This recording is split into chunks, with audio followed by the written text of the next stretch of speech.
Have you ever wondered how close you've come to danger without even realizing it? At Shivering Vault, we take you there, one story at a time. But before you drift off, consider liking this video, commenting where you're watching from and at what time, and subscribing to keep these chilling stories coming. Now, let's dive into these unsettling tales.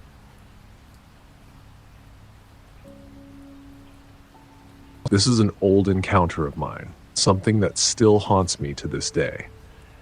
Even now, years later, I can't bring myself to hike alone without thinking about it, without feeling the cold prickling on the back of my neck. There's a part of me that still wonders if I truly escaped, or if I'm just waiting for the day it catches up with me. It all started a few years ago, back when I thought I had everything figured out. I am Alex Carter, an avid hiker, nature enthusiast, and amateur photographer. I'd spent most of my life exploring the outdoors, alone. The silence of the wild had always been my refuge. There was a strange peace in being out there, surrounded by nothing but trees, rocks, and the hum of insects. No one to bother me, no distractions. I had spent countless weekends hiking in the Texas foothills, so I decided to push further. I was looking for something deeper, something wilder. I'd heard of this one particular trail in the Texas backcountry, a place infamous among locals but largely ignored by tourists. I didn't know much about it, except for a few vague warnings and the occasional hushed conversation when the topic came up in the bars and diners I passed through on my journey. The locals seemed almost uncomfortable when I mentioned it, but I shrugged it off. My mind was made up. I needed the solitude, the adventure. I packed up my gear, loaded my camera, and set off into the wilderness, my mind full of nothing but the promise of untouched trails and quiet nights under the stars. The trail was remote, isolated, a perfect place for someone like me. I wasn't afraid of getting lost. I had been in tougher spots before. The first few miles were normal, just like any other hike I'd done. But the deeper I ventured, the more I noticed something off about the woods around me. It was subtle at first, the kind of thing you wouldn't necessarily notice unless you were paying close attention. The trees, for example, there were fewer birds around them, and the ones that remained seemed strangely quiet, like they were holding their breath. No rustling leaves, no bird songs, nothing. Just the occasional crack of a branch underfoot or the distant call of a lone coyote. But even that sounded distant, almost muted. I noticed the trail seemed different than what I had read about in my map. It was narrowing and there were signs of a path less traveled. I tried not to let it bother me too much. After all, I was deep in wilderness. Maybe the path wasn't maintained as well as I thought. But then, as I continued, I started to see things that didn't make sense. On some of the trees, there were strange markings, like deep cuts into the bark that didn't look natural at all. They were almost too deliberate, too symmetrical. Some looked like circles, others like sharp angles, strange symbols I couldn't identify. I thought maybe it was the work of other hikers or even artists, but there was something unsettling about them. They didn't look like something you'd find on a regular trail, and that gnawing feeling in my gut started to grow. I moved forward, trying to ignore the growing discomfort. I kept my eyes on the trail, telling myself it was just my imagination. But the silence, the eerie quiet, was unbearable. There were no animals, no insects buzzing, no breeze rustling through the trees. It was as if nature itself had gone mute, leaving me alone with nothing but the weight of my own thoughts. I didn't realize how much I'd been relying on the sound of wildlife to calm me until it was gone. My own breathing, my boots crunching on the dry ground, seemed too loud, too invasive. By the time the sun started to dip below the horizon, I had already made my way several miles into the wilderness. I had reached a small clearing by a shallow creek, a place where I decided to set up camp for the night. The creek bubbled softly, a comforting sound as I unrolled my tent and began to set up my camp. Still, I couldn't shake that feeling, that cold, prickling sensation on the back of my neck, the sense that I was being watched. I forced myself to settle down, lighting a small campfire and making a meal. It wasn't anything fancy, just some freeze-dried food and water. The fire crackled softly, but the surrounding forest seemed darker, more oppressive than I expected. The trees loomed closer than they should have, casting long shadows that seemed to stretch unnaturally toward my little camp. I kept telling myself it was just the isolation, just the quiet. But the more I sat there, the more I began to feel it, the weight of something unseen, something that didn't belong in these woods. That's when I saw him. It was just before twilight, the last sliver of the sun barely visible behind the trees. I had my back turned as I was arranging my gear in the tent when I noticed a figure standing just beyond the firelight. At first I thought it was another hiker, maybe someone who had wandered off the main trail. But the man was standing so still, too still, almost as if he were frozen in place. His clothes were ragged, torn in places like they had been worn for years. His face was gaunt, pale, with deep sunken eyes that seemed to stare right through me. He was tall, impossibly thin, and there was something about his posture that sent a shiver down my spine. He didn't move as I stared at him, didn't speak, just stood there in the dark, beyond the reach of my firelight, almost blending into the night itself. I called out to him, trying to sound casual, but my voice felt too loud in the oppressive silence. "Hey, you lost or something?"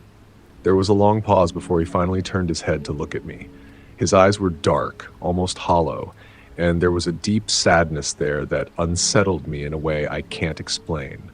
"You shouldn't be here," he said, his voice low and urgent. His words seemed to hang in the air, cold and heavy. I stood there for a moment, trying to make sense of what he was saying. I laughed nervously, thinking he was some local eccentric, maybe a hermit who lived in the woods. "What do you mean?" I asked, a little more boldly this time. "It's just a trail. I've hiked out here before. It's safe." The man shook his head slowly, his long, bony fingers twitching at his sides. "No," he muttered, his voice barely audible over the crackling fire. "You don't understand. Dangerous things live in these woods." I was confused. "Dangerous things? What are you talking about?" But before I could press him further, he turned, his long, gangly limbs moving unnaturally as he walked into the darkness, vanishing into the trees without another word. I stood there for a while, just staring at the spot where he had been. My heart was pounding in my chest, and for the first time since I'd entered the woods, I felt like something was terribly wrong. But I chalked it up to an old man who had been living alone in the woods for far too long.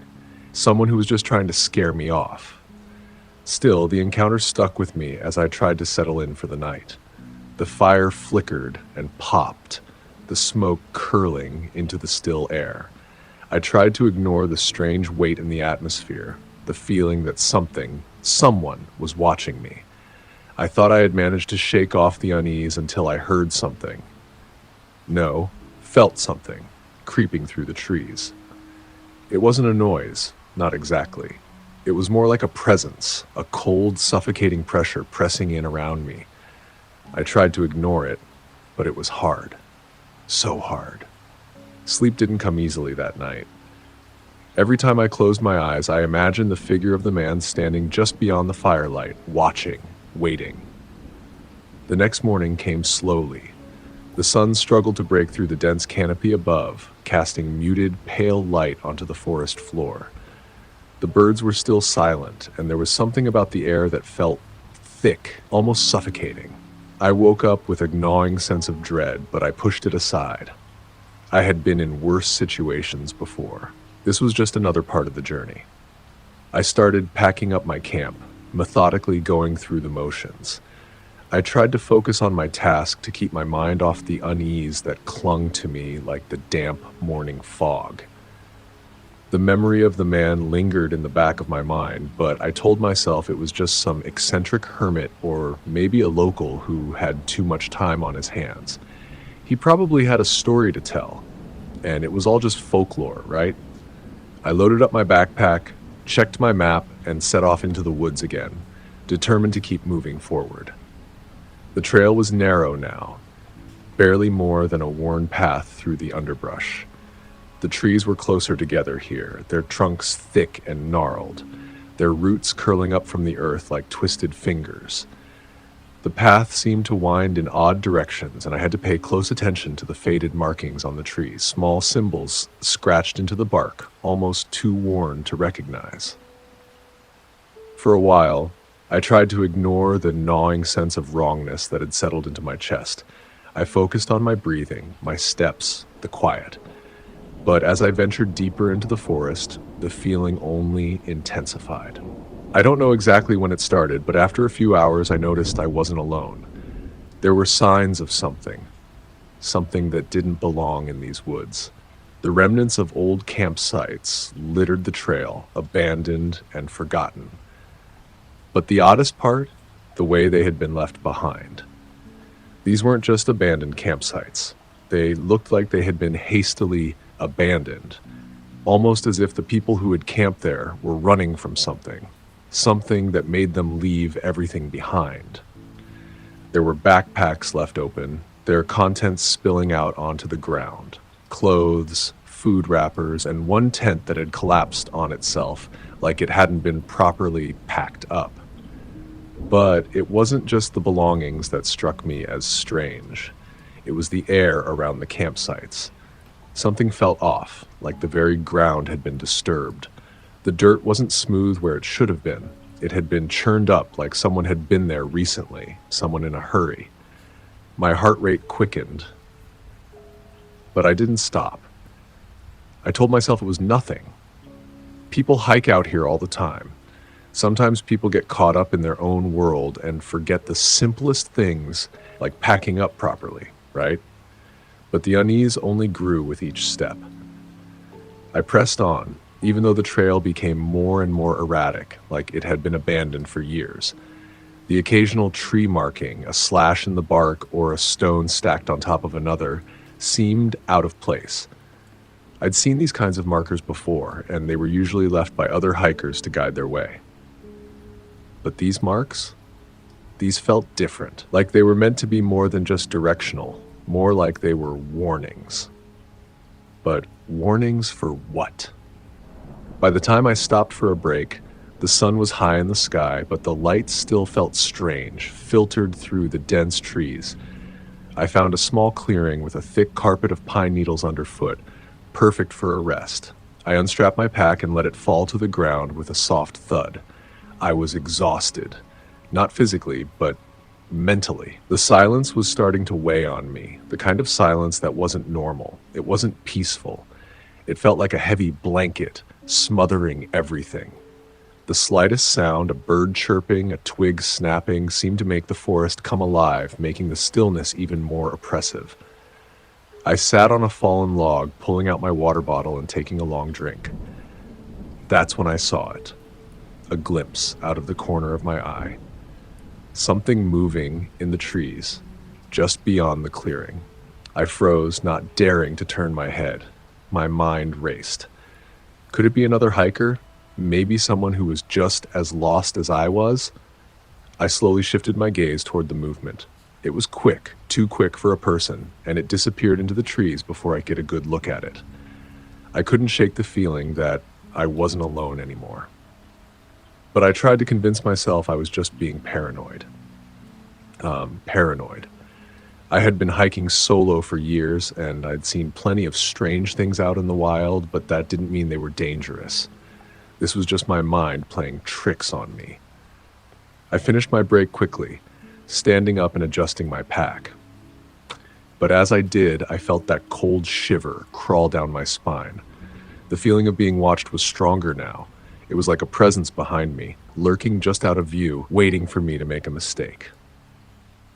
I glanced over my shoulder, half expecting to see someone there, but there was nothing, just trees and the shadowy depths of the forest. Still, I couldn't shake the feeling. I pushed myself onward, hoping to outrun the unease that had settled in my chest. The trail twisted and turned, the dense trees around me growing darker and closer together. The wind started to pick up, making the branches creak and groan overhead. It wasn't a storm, not exactly, but the air was thick, almost oppressive. The humidity clung to my skin, making every movement feel sluggish. As I pressed on, I began to notice other things I hadn't noticed before. More of those strange tree carvings. And not just a few. They were everywhere, scattered across the trunks of trees like some kind of hidden language, a script that I couldn't decipher. Some of them were faded, worn down by time, but others were fresh, sharp, and deep. My gut tightened. I paused at one of them, running my fingers over the rough cuts. It was a symbol I hadn't seen before. Two intersecting circles, each one surrounded by jagged lines. A symbol, or maybe a warning. I stepped back, uneasy, but curiosity got the better of me. I had to know more.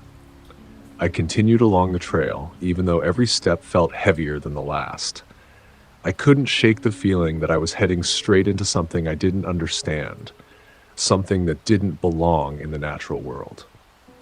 Then I found it. A clearing, but not just any clearing. This one was different. It felt ceremonial. In the center stood a massive effigy. It was made of wood and bone, towering over me at least 8 feet tall. The figure was shaped like a human, but it was wrong, twisted, like someone had deliberately warped the form to make it grotesque. Its body was wrapped in animal hides that had long since started to rot and decay. Bones were tied around it, old and brittle, giving it an almost skeletal appearance. The effigy's hollow eyes stared at me, unblinking, and I couldn't look away. I felt a shiver run down my spine as I stood frozen in place. I wanted to turn around, leave, get out of there, but I couldn't. I felt rooted to the spot, like the very ground beneath me was holding me in place. I looked around, and that's when I saw the stone altars. They were scattered around the effigy, arranged in a rough circle. Some of them had crude carvings etched into them, symbols like the ones I had seen on the trees, but far older. They were covered in dark stains. I didn't need to get close to know what they were. My stomach turned, and I felt the urge to run, to get as far away from this place as possible. But the forest felt like a trap. The trees were too dense now. The trail was gone, replaced by thick brush and tangled undergrowth. And then, as if from nowhere, I heard it. Whispers. They drifted through the trees, faint at first, like the wind was carrying voices on the breeze. But as they grew louder, I realized they weren't just voices. They were chants, rhythmic and low, a strange sound that vibrated through the air. The whispers grew louder, more urgent, the words indistinguishable but somehow pulling at the edges of my consciousness. The hairs on the back of my neck stood up, a cold sweat beating at my brow. My heart pounded like a drum in my chest, each beat sending a surge of adrenaline through my body. Panic was beginning to rise, but I fought to keep it at bay. I was trained for this. I had been in dangerous situations before, and I knew better than to panic. But this was different. I stood frozen in place, unable to move. My body wanted to run, but my legs felt like lead stuck to the earth beneath me. The chanting seemed to surround me, coming from every direction, and as I looked around, I thought I saw figures moving in the trees. Shadows flitting between the trunks, just out of the corner of my eye. But when I turned my head to look directly at them, there was nothing. My breaths came shallow, ragged, and I tried to steady myself, pushing down the fear that threatened to swallow me whole. I was not going to let this place break me. I wasn't going to be like the others, the ones who had disappeared, leaving only their abandoned campsites and a trail of unanswered questions. I wasn't going to become another story told around a campfire. I slowly, carefully began to back away from the effigy and the altars. My eyes never left the darkened woods, the shadows moving with unnatural ease. My instincts screamed at me to run, to flee as fast as I could. But I knew, deep down, that if I ran, if I panicked, I would be lost. I had to stay calm. I forced my legs to move, inching backward at first, then taking a few tentative steps forward. The chanting continued, relentless, and I could feel the ground beneath me shift, as if the forest itself was trying to swallow me whole. The trees seemed to close in on me, their branches reaching toward me like skeletal fingers, their leaves whispering in the wind as if they were warning me to stay. But I couldn't stay. I couldn't. I stumbled backward, desperate to find the trail, any sign of the path I had come from. But the more I searched, the more disoriented I became. The trees looked the same, their trunks gnarled and twisted, blocking out the light. The ground beneath me seemed uneven, as though the earth itself had been shifted, rearranged, like someone had been tampering with the very fabric of this place. And then I realized something that made my stomach drop. The markers I had left, the small piles of stones, the carved notches in the trees, were gone. They weren't just gone, they were moved. The trees looked different. The landscape had shifted. The path I had been following, now a tangled mess of underbrush and fallen branches. I wasn't just lost. I was being moved, pulled deeper into the forest. Panic surged through me. My breath quickened, my heart racing in my chest as I scanned the forest around me. I could feel eyes on me, invisible eyes that followed my every move. The whispers had stopped, but in their place there was something worse, a feeling of being surrounded. And then, through the silence, I heard something else. Footsteps. Heavy, deliberate, moving in rhythm with my own. I froze, my blood turning to ice in my veins. I didn't dare look behind me. I didn't have to. I knew someone or something was there, moving with me, stalking me through the trees. It was as if the forest itself had come alive, the very earth pulsing with a dark energy, a malevolent force that wanted to claim me as its own. My mind raced, trying to think of a way out, any way out. The forest was too thick, too dense, the trees closing in, suffocating the light. I needed to get back to my camp, to retrace my steps to the creek where I had set up earlier, but I couldn't remember how I had gotten there in the first place. I turned in a circle, frantic, my breath coming in gasps as the weight of the situation pressed down on me. The whispers returned, louder now, closer. I could feel them, could feel the presence closing in from all sides. The forest was alive with movement, shadows flitting between the trees, figures moving just beyond my reach. That's when I saw it. A flash of movement. A figure, tall and thin, like the man I had met last night. But this time, there was no mistaking it. It wasn't just a person. This figure, like all the others, was unnatural, too still, too perfect in its movements. It glided through the trees, barely disturbing the underbrush, its dark eyes locked onto mine. It was coming for me. I didn't wait to see if it would get closer. I didn't wait to figure out what it wanted. I ran. I ran with everything I had, pushing myself through the undergrowth, branches and thorns tearing at my skin, my heart hammering in my chest. The forest seemed to shift around me, the trees growing thicker, the path twisting and turning in ways that didn't make sense. The shadows lengthened, stretching toward me like tendrils of darkness trying to pull me back into the depths of the woods.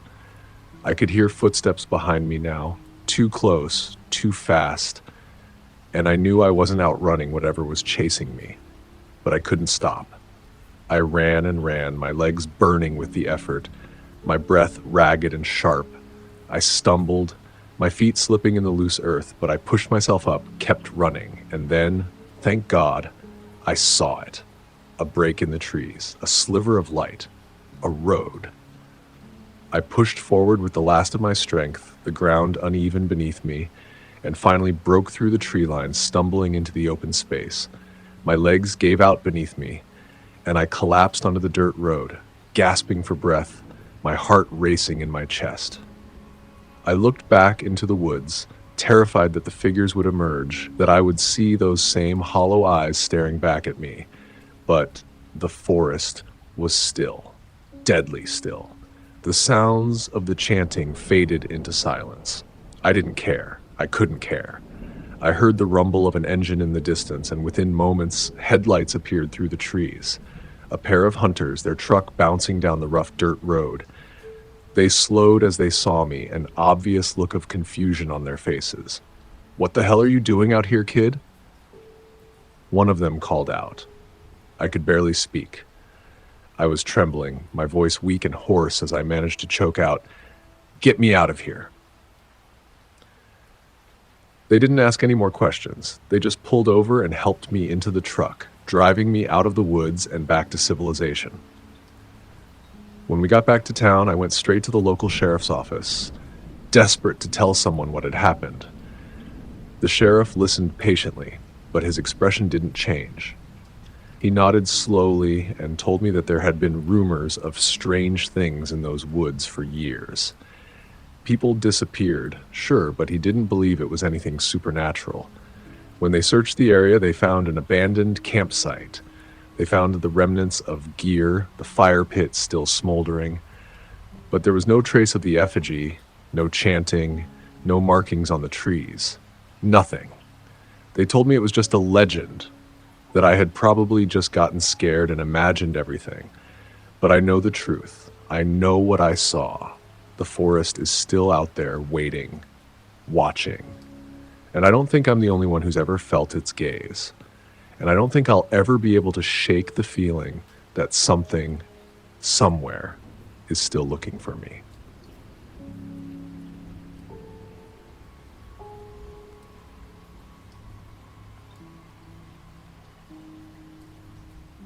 It all started as a simple road trip, a chance to get away from the daily grind. Eric and I, both stuck in the relentless cycle of office life, had been talking about doing something spontaneous for months. We were tired of the same old routine, the endless hours at our desks, the same coffee breaks, the same screens. So when we finally decided to just hit the road, it felt like an escape. A chance to shake off the weight of our daily lives and breathe in something new, something wild. It was one of those warm days when the sun still clung to the horizon, casting long shadows across the desert-like landscape. The plan was simple. Start in Los Angeles, drive north through California, and just see where we ended up. No strict itinerary, no deadlines. We were free. The first few hours were great. We cruised along the Pacific Coast Highway, the wind in our hair, the radio playing some old rock tunes. We laughed, reminisced about high school, talked about everything and nothing. The world felt big, full of possibilities, and I couldn't remember the last time I felt so alive. But by the time we hit the outskirts of Bakersfield, things started to slow down. The sunset had come and gone, leaving a deep darkness in its wake. The highway stretched out ahead, empty and desolate. The lights from the town behind us faded as we drove further into the night, leaving only the soft glow of the car's headlights to illuminate the road ahead. We'd been driving for what felt like hours, and the monotony was starting to set in. The road was flat, unchanging, and there wasn't much to look at besides endless stretches of empty land. Eric had been dozing off in the passenger seat, his head nodding to the rhythm of the car's movement. I had the window cracked slightly, feeling the cool desert air rush past, but even that couldn't shake the sense of isolation creeping up on me. "Hey, man," Eric said groggily, rubbing his eyes. "We should stop somewhere. I need to stretch my legs and grab a snack." I glanced at the gas gauge, still a quarter tank left, and looked at the empty stretch of road ahead. "There's a turnout coming up in about a mile. We can stop there." Eric didn't say much more. He simply nodded, then went back to scrolling through his phone. The glow of the screen was the only light in the car, casting a dim, bluish hue on his face as he tapped away. As I made the turn into the turnout, the car's tires crunched against the gravel, and I could feel the weight of the quiet around us. The night had grown eerily still. There wasn't a single sound except for the soft rustling of the wind, and even that felt muffled, like the world was holding its breath. The turnout was small, just a dirt lot off the highway. It was barely wide enough for two cars to park comfortably. A faded street lamp hung overhead, its light flickering intermittently, casting long, unnatural shadows on the ground. The whole place had the feel of a forgotten spot, a place where no one really came. The road was so isolated that it felt like we'd driven into a different world entirely, one that existed outside of time. I shifted the car into park and cut the engine. For a moment, we just sat there taking it all in. The silence was thick, almost suffocating. No traffic, no sound of life. I could hear my heart thudding in my chest. "Man, this place is creepy," Eric finally said, breaking the silence. He had that look in his eyes, the one that said he was starting to feel it too. The unease that was slowly creeping in, a sense of being watched even though there was nothing there. I shrugged it off. "It's fine, just a quiet place to stop. I could use a break anyway." We both got out of the car. The dry desert air hit me like a cold slap to the face. I breathed in, the air smelling of dust and earth, tinged with the faintest trace of sagebrush. The gravel crunched beneath our shoes as we walked toward the edge of the turnout, where a barren field stretched out into the distance. There were no lights, no signs of civilization for miles, just dark, rolling hills that blended into the night sky. Eric went off to the side to do his business, and I wandered around aimlessly, stretching my legs.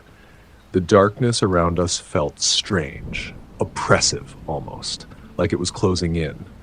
There wasn't a single light to break the endless blackness.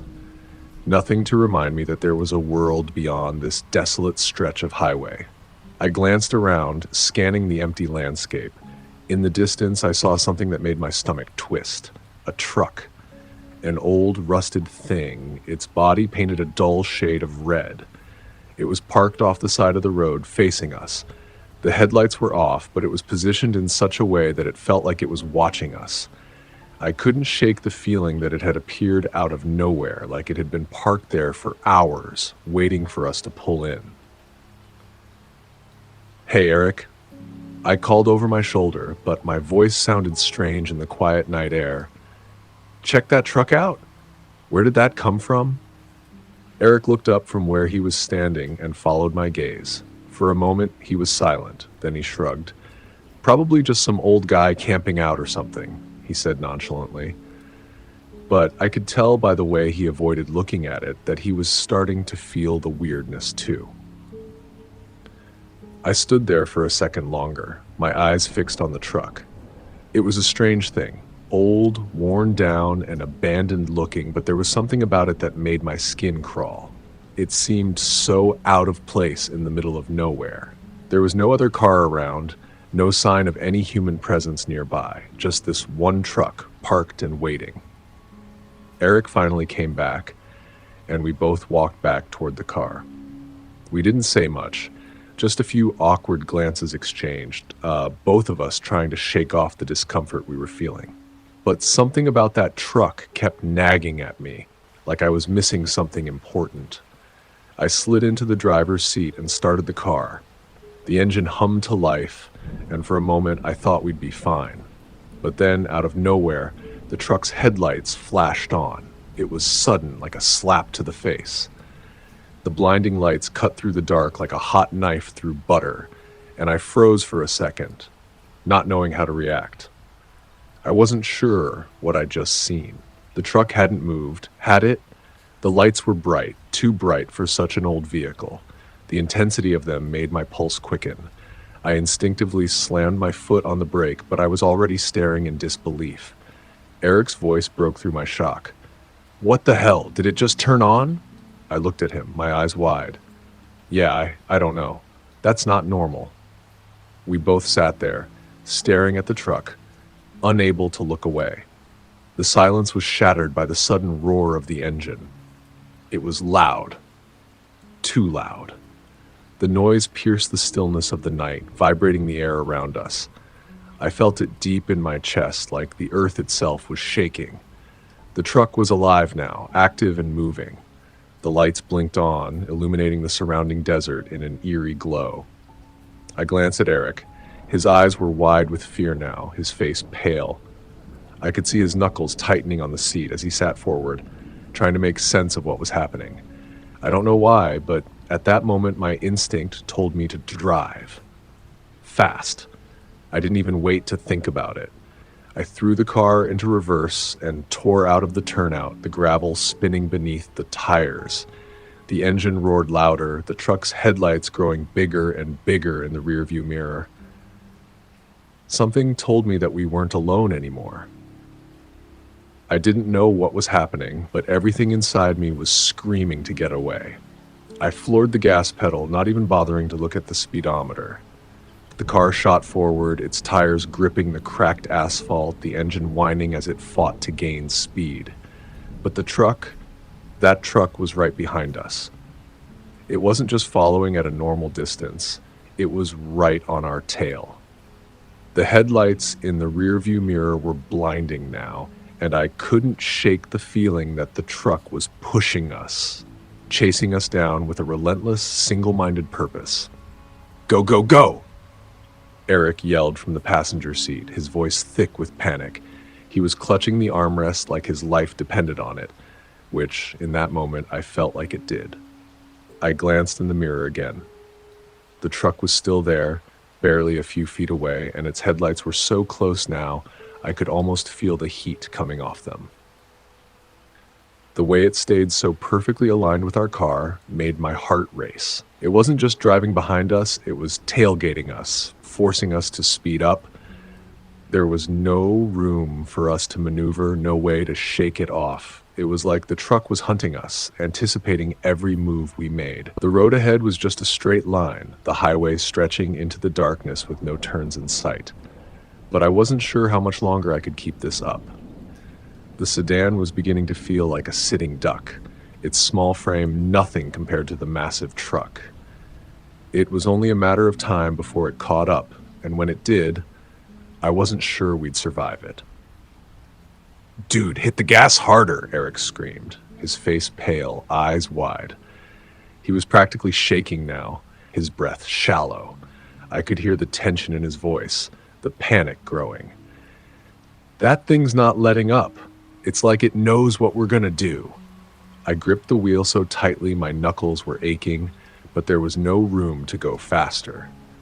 The car was already maxed out, and still, the truck's engine kept roaring louder and louder, a constant thrum that shook the whole car.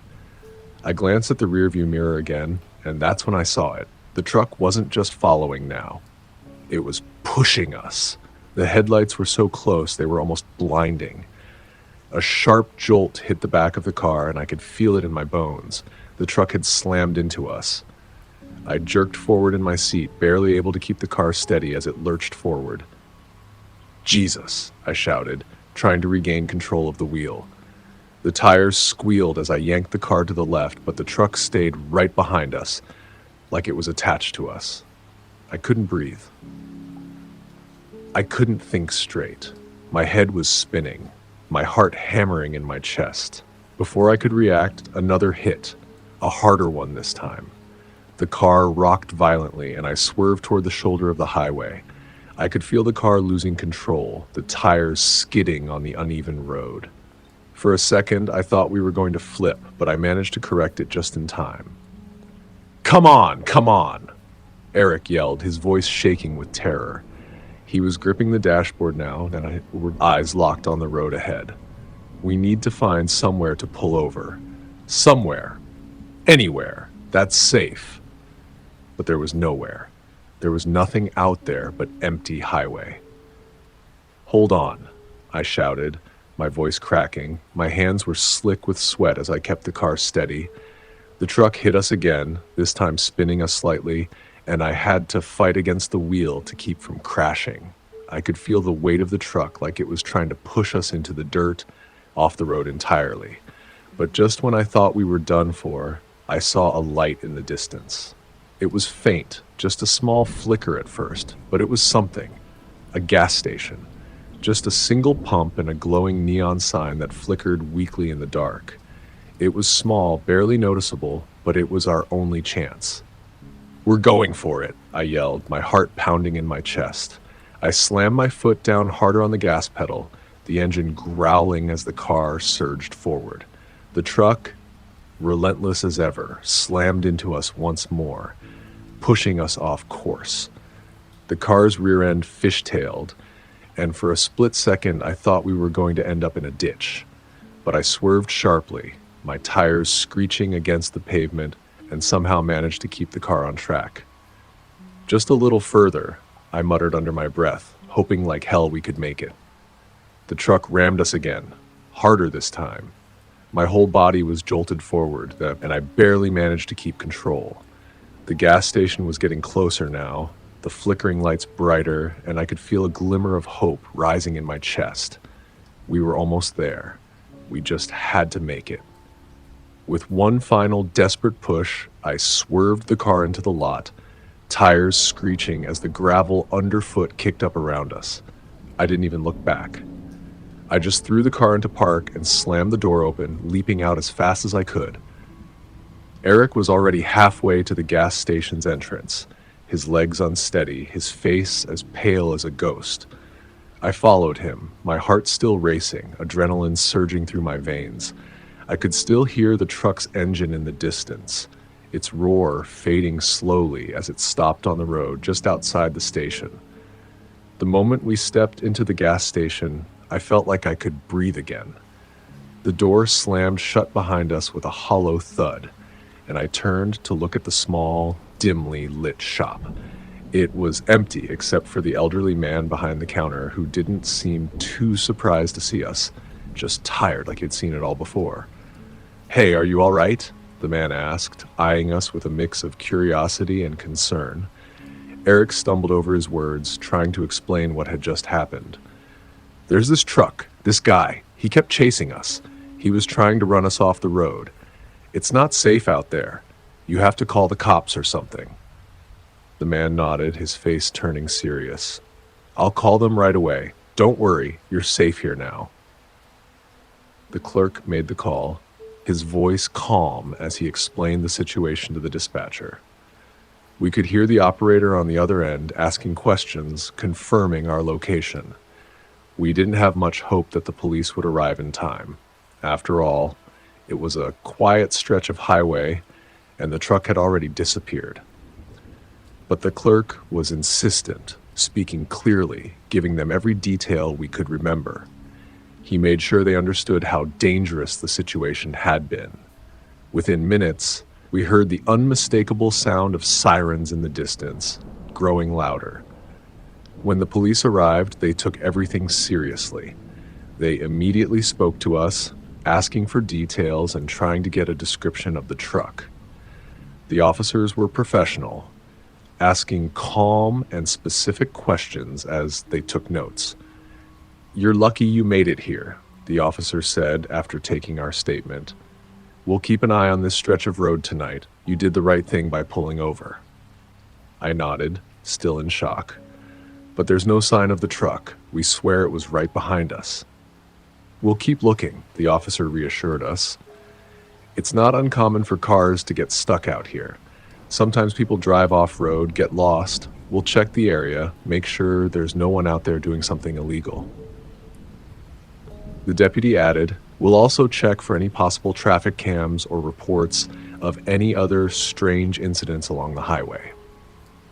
They asked us if we wanted to stay and wait for their investigation, but after everything that had happened, we were desperate to leave.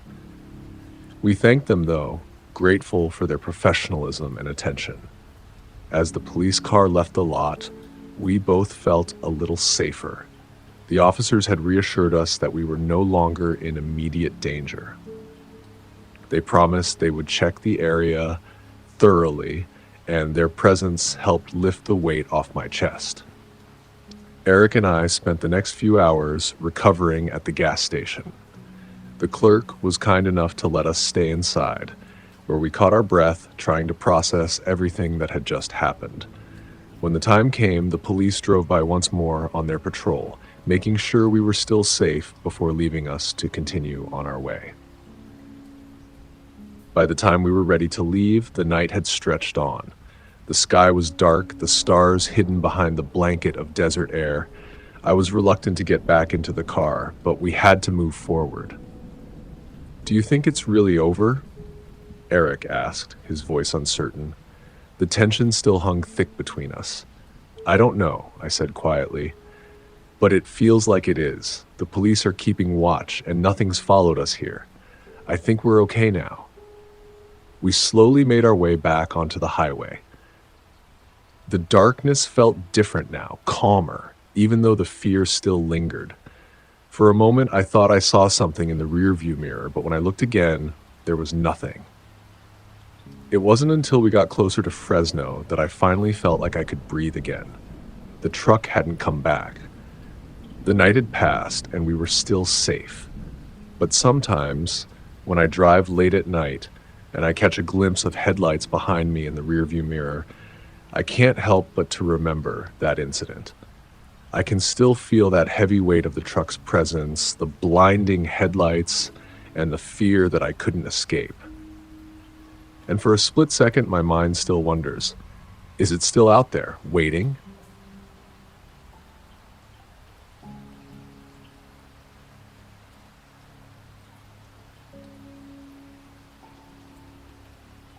It was a long, lonely drive down a stretch of highway I knew all too well. Highway 58, cutting through the Mojave Desert in California. I'm Daniel Carter, a long-haul trucker, and I've been driving these roads for over a decade. The Mojave is an unforgiving landscape, vast, desolate, and beautiful in its own strange way. There's something about the emptiness that has always felt peaceful, almost meditative. The arid desert stretches out on all sides, the land seemingly endless, and the only company I ever had were the occasional tumbleweeds rolling across the highway and the distant peaks of mountains on the horizon. During the daytime, the desert was harsh. The sun beat down relentlessly, and the roads shimmered in the heat, making it look like the world itself was melting. But at night, everything changed. The desert's brutal heat faded, and the temperature dropped sharply, creating a dry chill in the air that settled over everything. The world around me became cloaked in darkness. The stars above glittered in the sky like diamonds scattered across black velvet, their light offering some comfort in the otherwise oppressive quiet. The hum of the truck's engine became my only companion, a low, constant sound that seemed to match the rhythm of my thoughts. The silence of the desert at night is a strange kind of peace. It's the kind of quiet that you get used to. It's the kind of silence that fills every crevice of your mind, forcing you to either lose yourself in it or confront the thoughts you've been pushing away. And over the years, I've learned to lose myself in it. I've gotten used to the isolation. You develop a certain kind of relationship with the road when you drive it this much. It becomes familiar, predictable, safe. Or at least that's how it had always seemed, until tonight. It was well past midnight, and I had been driving for hours. The truck's headlights sliced through the dark, casting long beams of light that barely illuminated the edges of the road. I was heading toward Bakersfield, a town far off in the distance where I was supposed to drop off a delivery. It was just another haul, just another night on the road. But tonight felt different. It felt heavier, like something was waiting. I couldn't quite put my finger on it, but the sense of unease was growing with each passing mile. I was trying to make up for lost time. A delay in the previous load had set me back a few hours, and now I was doing my best to catch up. My eyelids were heavy, the pull of sleep almost irresistible, but I couldn't afford to rest. Not yet, not with miles still to go. My hands gripped the wheel a little tighter, and I forced myself to focus, trying to push through the exhaustion that was slowly creeping up on me. The highway ahead stretched out like a black ribbon of emptiness, the occasional curve barely breaking up the monotony. The wind, faint but persistent, whispered through the cracks of the cab, carrying with it a dry scent of sand and sagebrush. There were no other cars, no lights in the distance. Just me and the road. I leaned back slightly in my seat, glancing at the dashboard. The clock showed that it was well past 1 a.m. I'd been driving for nearly 12 hours straight, save for a few brief stops to refuel and grab a quick bite. The truck's engine hummed steadily beneath me, a reminder of the miles I'd already covered. I knew the route by heart, the twists, the turns, the empty stretches of asphalt that seemed to go on forever. There was a certain kind of comfort in that familiarity. But even as I thought this, the feeling of unease hadn't gone away. It clung to me, stubborn and unshakable. As I rounded a slight curve in the road, something caught my eye. At first, I thought it was a trick of the headlights, a shadow perhaps, or a patch of brush that had shifted in the wind. But no. As I drew closer, I could see it more clearly. Someone. A figure standing in the middle of the road. My heart skipped a beat. It wasn't unusual to see hitchhikers along this stretch of highway. The Mojave, despite its isolation, isn't always as empty as it seems. People get stranded out here from time to time, cars break down, or people find themselves wandering off the beaten path, hitching rides to wherever they're trying to go. But this felt different. There was something wrong about it. I instinctively reached for the brakes, my foot slamming down on the pedal. The truck's tires screeched against the asphalt as I fought to bring the massive rig to a stop.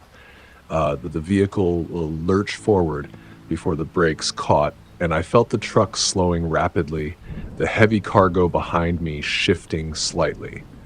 I barely avoided hitting the figure in the road. The woman was standing there, just feet away from the front of my truck.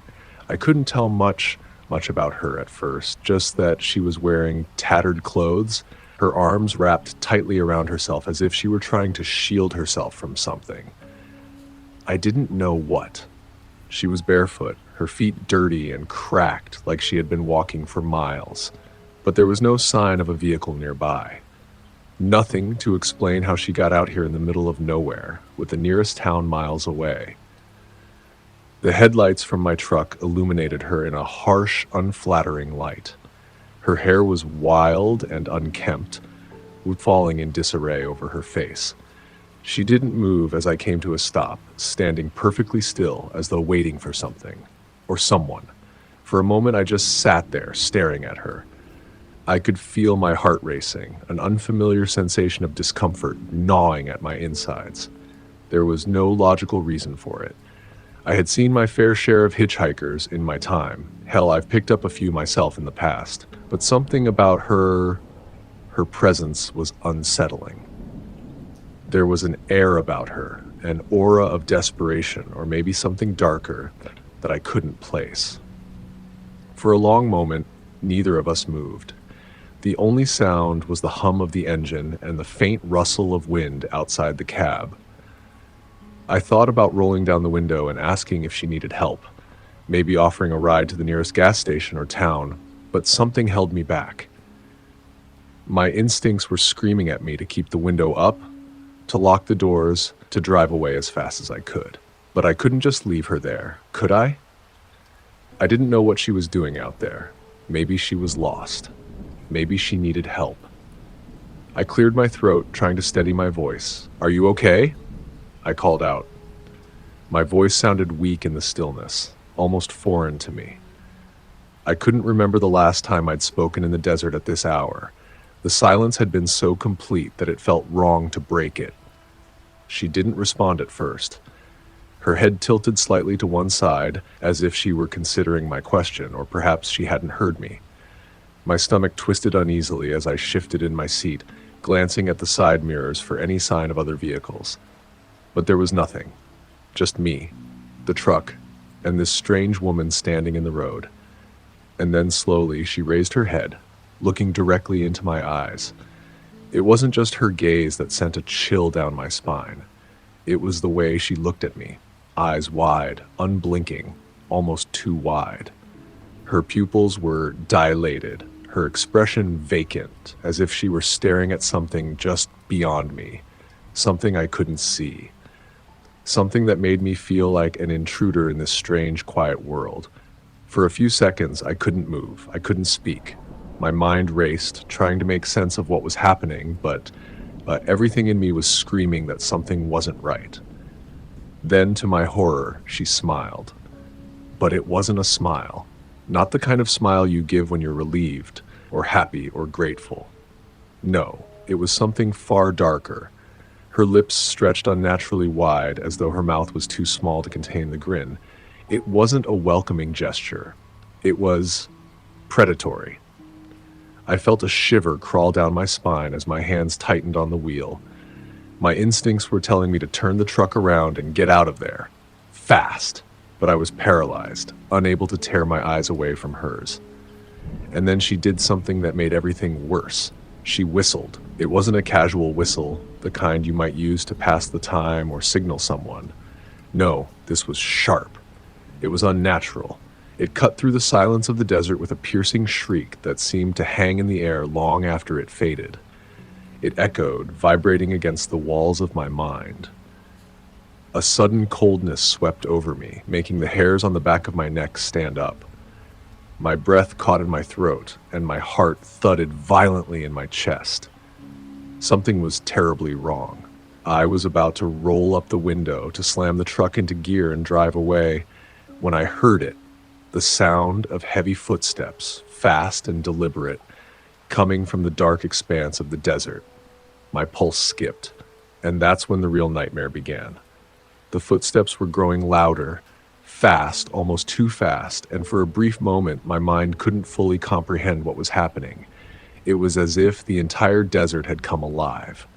My heart hammered in my chest, the fear crawling up my spine like a cold, unseen hand.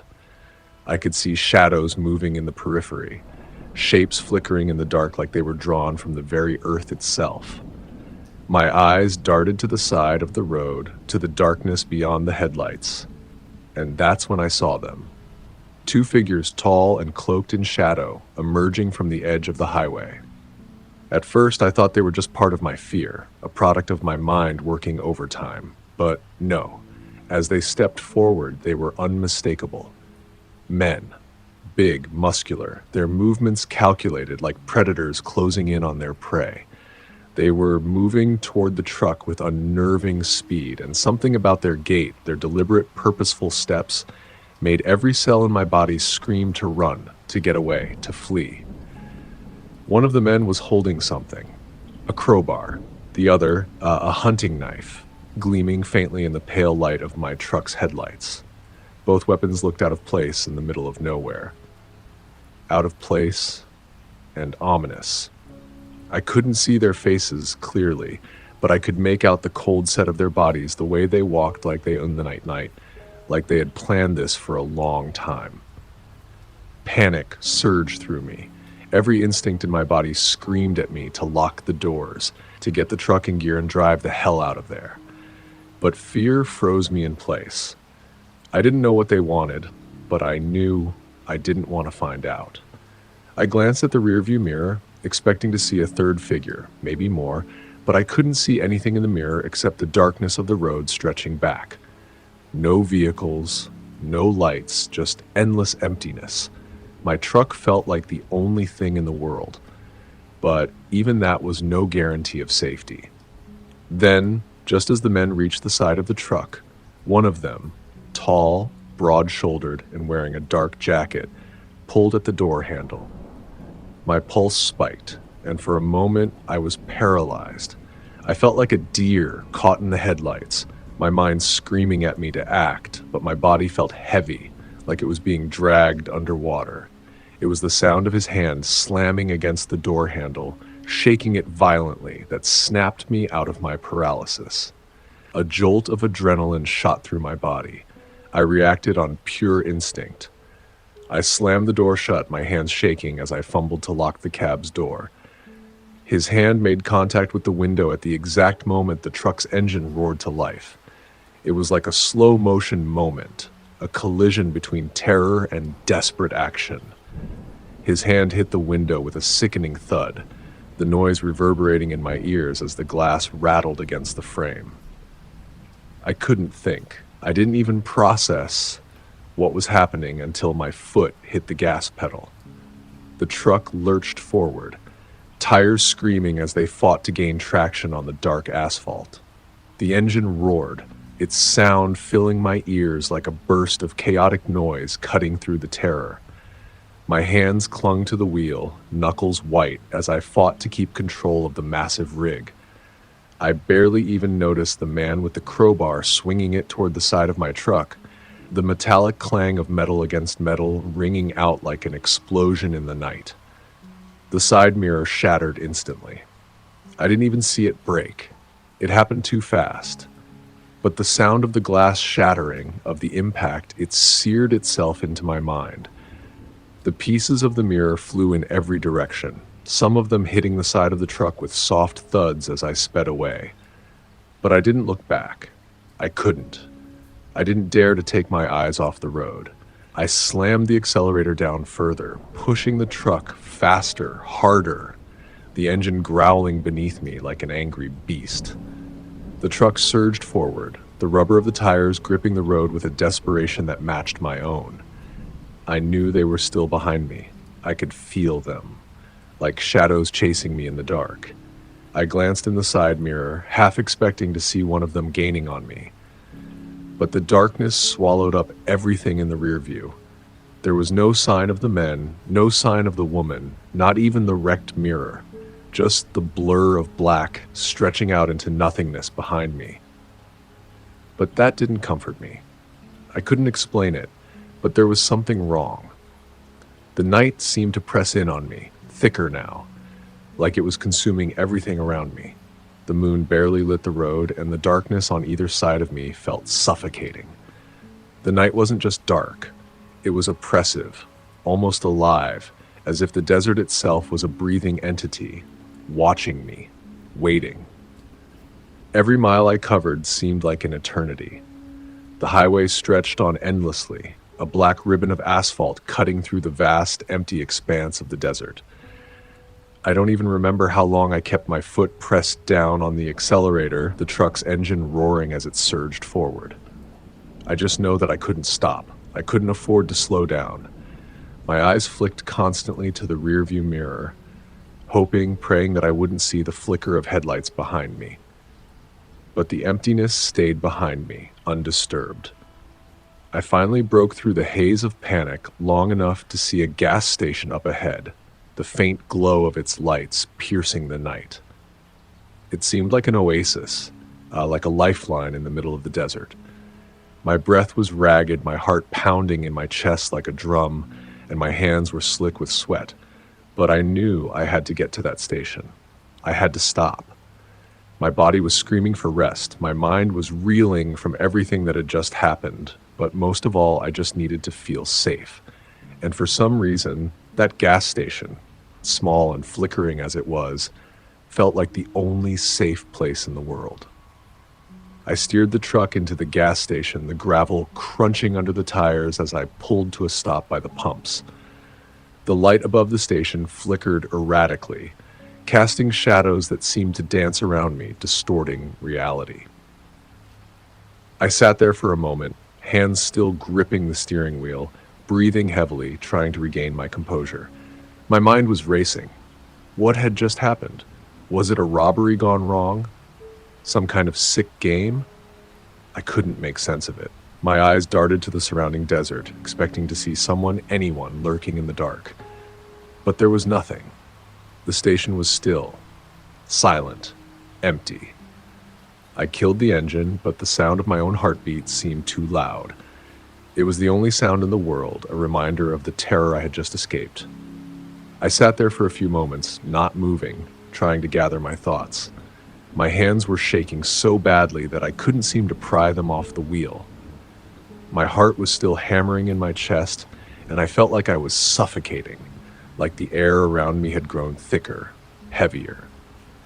The silence of the gas station, with its flickering light and the quiet hum of the world turning, felt like it was closing in on me.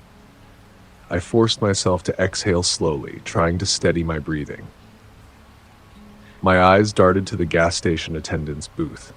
A young guy, maybe in his 20s, was leaning against the counter, looking at his phone. He didn't seem to notice me at first, but when I opened the truck door and stepped out, he looked up, his gaze briefly meeting mine. He raised an eyebrow at the state I was in. I probably looked like a wreck, sweat slicked on my forehead, eyes wide, face pale.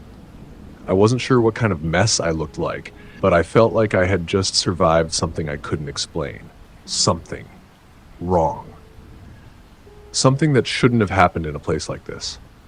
"You okay?" the attendant asked, his voice a bit hesitant, like he wasn't sure whether to approach me or stay behind the counter.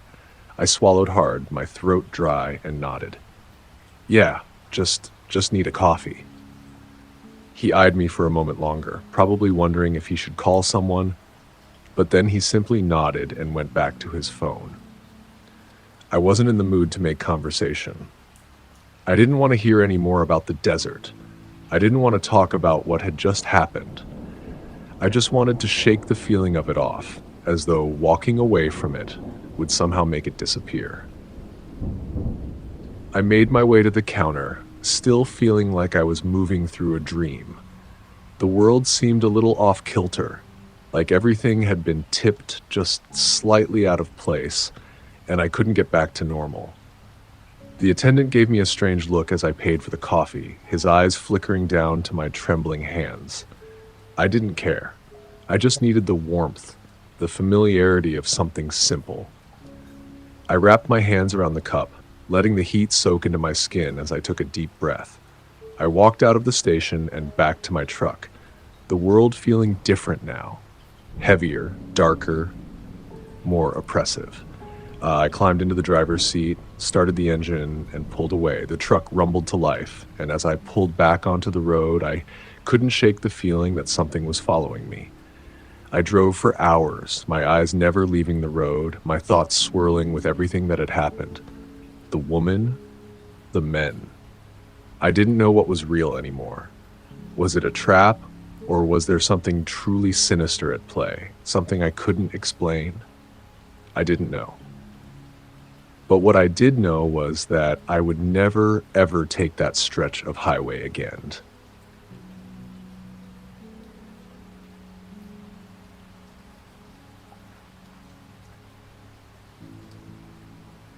It's funny how quickly a place you know like the back of your hand can feel alien.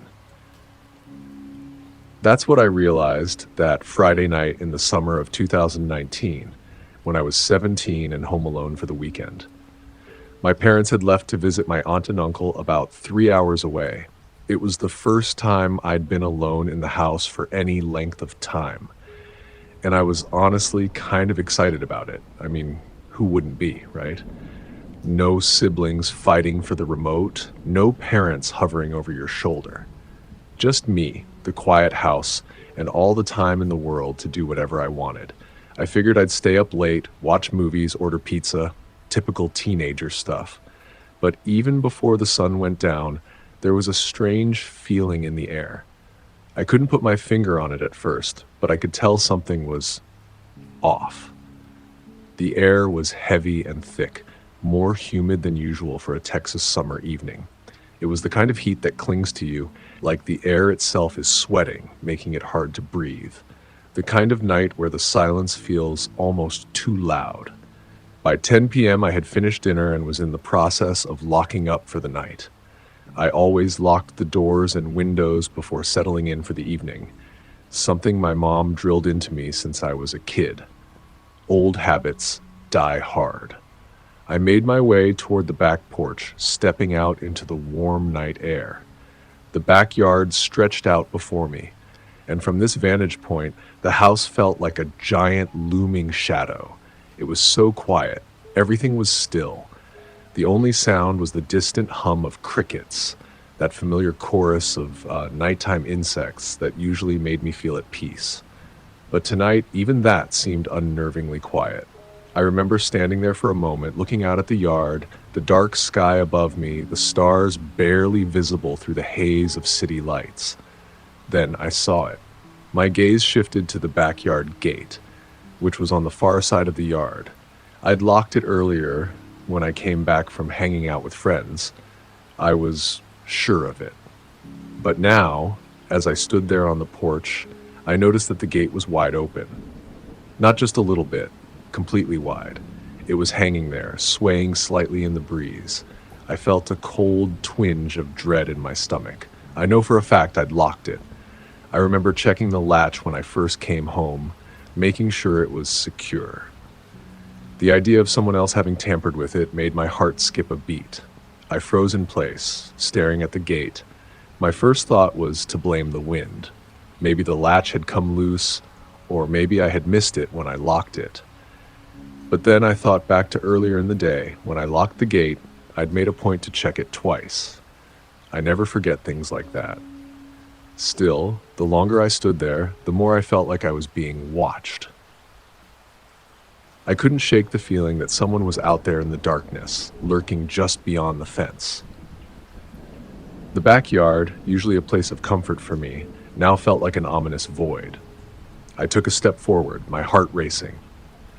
The night air felt heavy against my skin, and for some reason it felt wrong, like it didn't belong.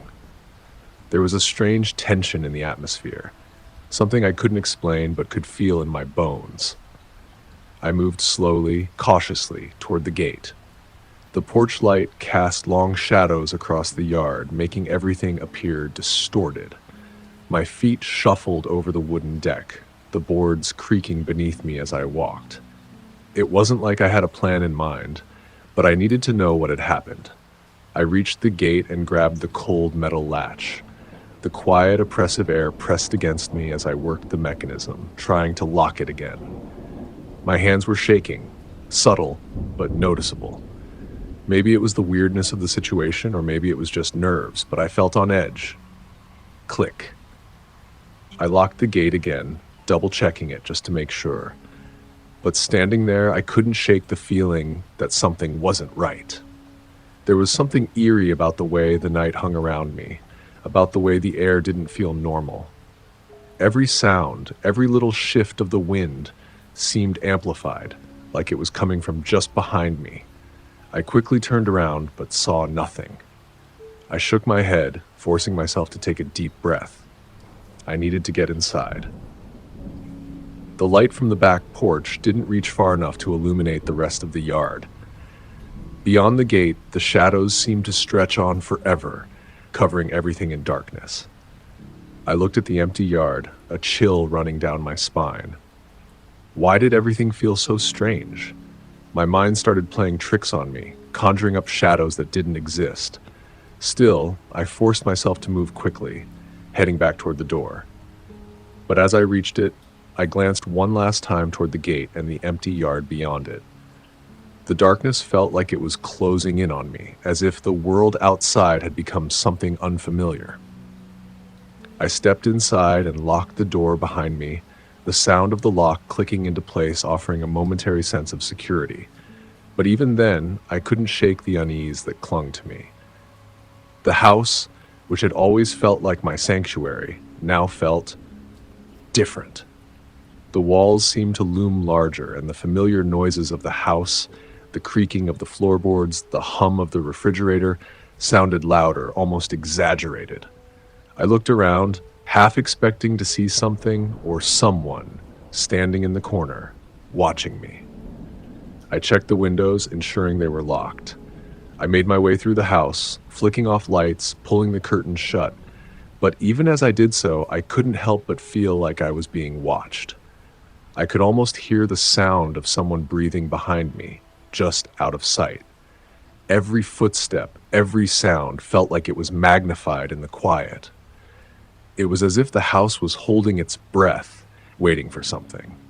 I wasn't sure what it was, but whatever it was, it didn't feel right. I tried to push the feeling aside, telling myself that I was being paranoid. I was alone in the house for the first time in forever. Maybe I was just overthinking things. But the longer I stayed up, the worse the feeling got. The quiet that had once been comforting now felt oppressive, and no matter how hard I tried to focus on the movie I'd started, I couldn't shake the gnawing sense of discomfort. I glanced at the back door one more time. The curtains were slightly parted, just enough for me to see a sliver of the yard beyond. I couldn't help it. I looked outside again, and that's when I saw it. I remember the exact moment my heart dropped. I was sitting there, staring at the small slit between the curtains, barely breathing. My eyes were fixed on the yard, waiting for any movement, even though I wasn't sure why I was watching so closely. It's not like I expected to see anything. But then, just when I thought I could shake off the unease, I saw it. A shadow. At first, I thought it was my eyes playing tricks on me. But no, this was real. There, in the dim light, just outside the small shed at the edge of the yard, I saw the figure of a person crouching low to the ground. It was as if he was trying to blend in with the darkness, but his shape stood out like a dark silhouette against the faint glow of the moonlight. My breath caught in my throat. I stared at the figure, my mind struggling to make sense of what I was seeing. Why was someone out there, and why were they hiding behind the shed like that? It didn't make sense. This wasn't the kind of neighborhood where people just hung around in the yard at night, let alone behind a shed in the dark. I felt the blood drain from my face, the cold feeling from earlier now turning into something worse, fear. I was frozen. My whole body went tense, every nerve on edge. I couldn't move. The only thing I could do was watch. It felt like the world had gone silent. Even the crickets had stopped chirping. The only sound I could hear was the pounding of my own heartbeat in my ears. The shadow didn't move at first. He stayed there, crouched low, his figure barely visible in the gloom. My mind was racing. Who was he? What was he doing out there, waiting like that? Was he just passing through, or was he watching the house? Then, without warning, the man stood up slowly. His movement was deliberate, slow, as if he was trying not to make a sound. My body was already shaking, but seeing him stand up made it worse. He was tall, taller than most people I knew, and his clothing was dark, blending into the shadows. I couldn't make out his face, but I could see enough of him to know he wasn't supposed to be there. My pulse quickened, and I grabbed my phone, my fingers trembling as I tried to unlock it. I had to call someone. I had to call the police. My mind was already running through the worst-case scenarios. What if he was trying to break in? My stomach turned at the thought of it. I finally managed to dial 911, whispering into the phone as I pressed it to my ear. 911, what's your emergency? The operator's voice came through the line, steady and calm. I tried to keep my voice quiet, not wanting to be heard by whoever was out there. There's someone in my yard. I don't know who they are, but they're crouching behind the shed. They're just waiting. Stay calm, the operator said. We're sending officers to your location. Stay inside and lock all doors and windows. Do you have a secure place you can hide? I didn't even answer at first. My eyes were glued to the window, watching the figure outside, unable to look away. The man hadn't moved. It was like he was waiting for something, or maybe for someone. My mind was racing with possibilities, all of them dark and terrifying. He's still out there, I whispered, my voice barely audible. He's just standing there. The operator gave me instructions to stay on the line with her, but every second felt like an eternity. I could feel the cold sweat forming on my palms, my hands still gripping the phone tightly. I didn't want to leave the window, but I knew I had to. I couldn't risk him seeing me. So I stayed as still as possible, watching through the sliver of the curtains. And then, without warning, the man moved again. He stepped forward, his footfalls quiet but deliberate, heading toward the back door of the house. I felt my breath catch in my throat. It was like my whole body went numb. Why was he heading toward the door? Was he trying to get inside?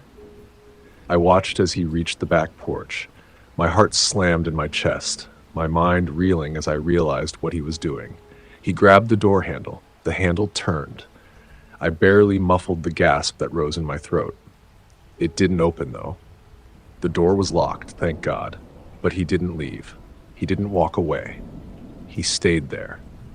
His figure stood still, listening, his back straight and rigid. I could feel the tension building in my chest as I watched, unsure of what he was waiting for. Was he waiting for me to make a move? For a long time, he just stood there, frozen, like he was listening for something.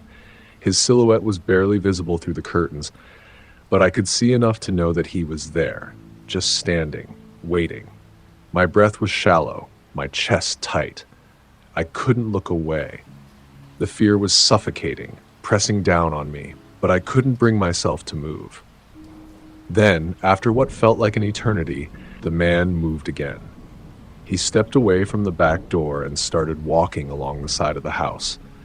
His footsteps were soft, but I could still hear them in the dead silence of the night. Each step he took felt like it was echoing inside my head. I knew he was getting closer. I was paralyzed, my eyes glued to the window, barely able to breathe. What was he going to do next? Why hadn't he left yet? It felt like he was getting closer, inching toward the front of the house, towards the door, and I was trapped inside. My hand was still clutching the phone, but I couldn't speak. My throat felt dry, constricted. Every second felt like an eternity. And then, just as he neared the front of the house, there was a knock at the door. The knock at the front door hit me like a physical blow. My heart leaped into my throat, and I nearly dropped my phone. I froze, not knowing what to do. The figure outside, the man, was just a few steps away from the front of the house. It couldn't be him, could it? My stomach twisted in knots as my mind raced. Could he have circled around? Was he somehow knocking to see if I'd answer? My instincts told me to stay quiet, but my legs felt like lead. I hesitated, not daring to move. The knock came again, louder this time. I stood there for what felt like an eternity, but then, suddenly, I realized what it was. It was the police. The realization hit me like a ton of bricks. I don't even know how I knew for sure, but everything inside me screamed that help had arrived. I rushed to the door, my legs finally working again, and I threw it open without thinking. I had no idea who I would find on the other side, but when I saw the flashing lights and the officers standing there, I felt a rush of relief. The officer in front of me was a tall man, his uniform crisp in the glow of the porch light. He had a serious expression on his face, but his eyes softened when he saw me. "Are you Alex?" he asked, his voice calm but authoritative. I nodded frantically, my mind still spinning. Yes, he's out there, by the back door. He's been watching the house. Please, you have to hurry." One of the officers stepped forward, placing a hand on my shoulder to reassure me. "It's okay, we're here now. Stay inside and lock the door. We'll handle it." I stepped back, barely able to think straight as I closed the door behind me.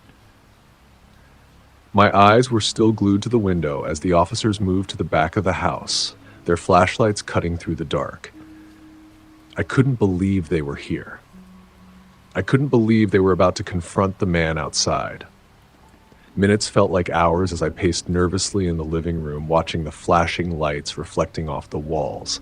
The house felt too quiet, too still, like the air was holding its breath. Then, suddenly, I heard a loud crash from the backyard. I jolted upright, my heart racing. The officers had to have found him. My breath caught in my throat as I strained to hear what was going on. The sounds outside grew louder, yelling, scuffling, and then I heard it. The unmistakable sound of someone being restrained. My legs wobbled and I had to sit down on the couch, gripping the armrest for support. The adrenaline was starting to wear off, leaving me feeling exhausted and dizzy. It didn't take long for the officers to come back to the front of the house. Two of them appeared in the driveway, leading the man, still handcuffed, toward the squad car. The light from the street lamp bathed his face in a sickly glow, and for the first time, I saw him clearly. He was older than I'd expected, maybe in his mid-30s, and his face was gaunt, almost hollow. His eyes were wide, darting around, but he wasn't looking at me. He was looking at the ground. One of the officers turned to me as they escorted him to the car. "We've got him. He's a wanted burglar. Been breaking into homes around the area, waiting for people to fall asleep before slipping inside." I felt a shiver run down my spine. I had no idea who this man was, but it was clear he'd been watching me. Watching my house. Waiting for me to fall asleep so he could get in. The officers kept him under control as they led him to the squad car. His hands were cuffed behind him, his face hidden in shadow under the streetlights. As they shoved him into the back seat of the police car, I could still feel the weight of his presence lingering in the air, as though he hadn't really gone. The officer who'd spoken to me earlier came back toward the front door. "You did the right thing calling us, Alex," he said. "He's been on our radar for a while, but we weren't able to catch him until now. You got lucky tonight." I nodded weakly, still processing everything that had just happened. The house no longer felt like the familiar place I had grown up in.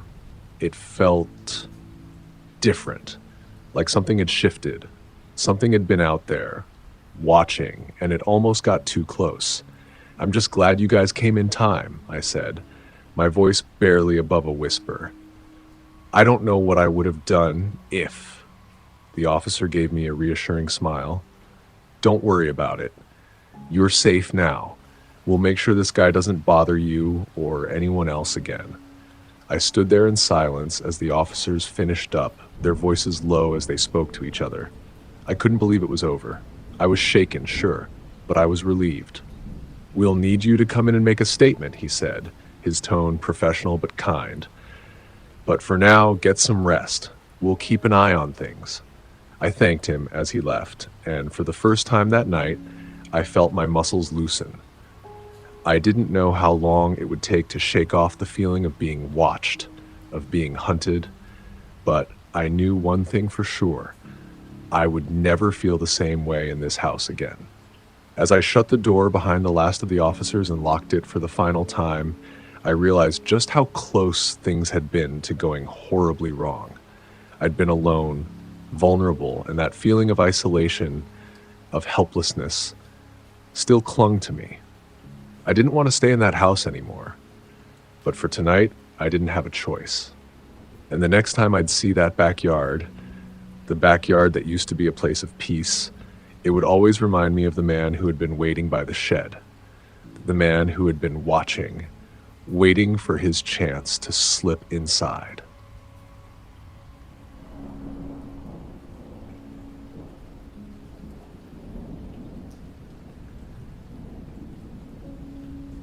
I've been hiking for years, so I wasn't exactly new to the idea of being out on the trail by myself.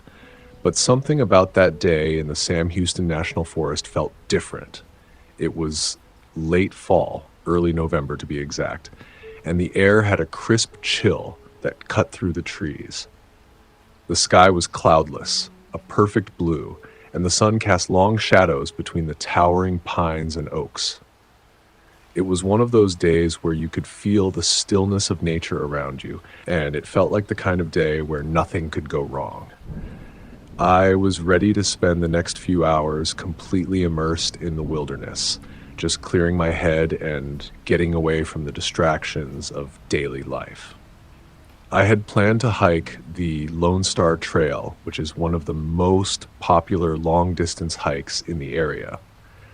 The trail is well maintained, but it's also long and stretches into some very remote sections of the forest, so you don't see many people. That's exactly what I wanted.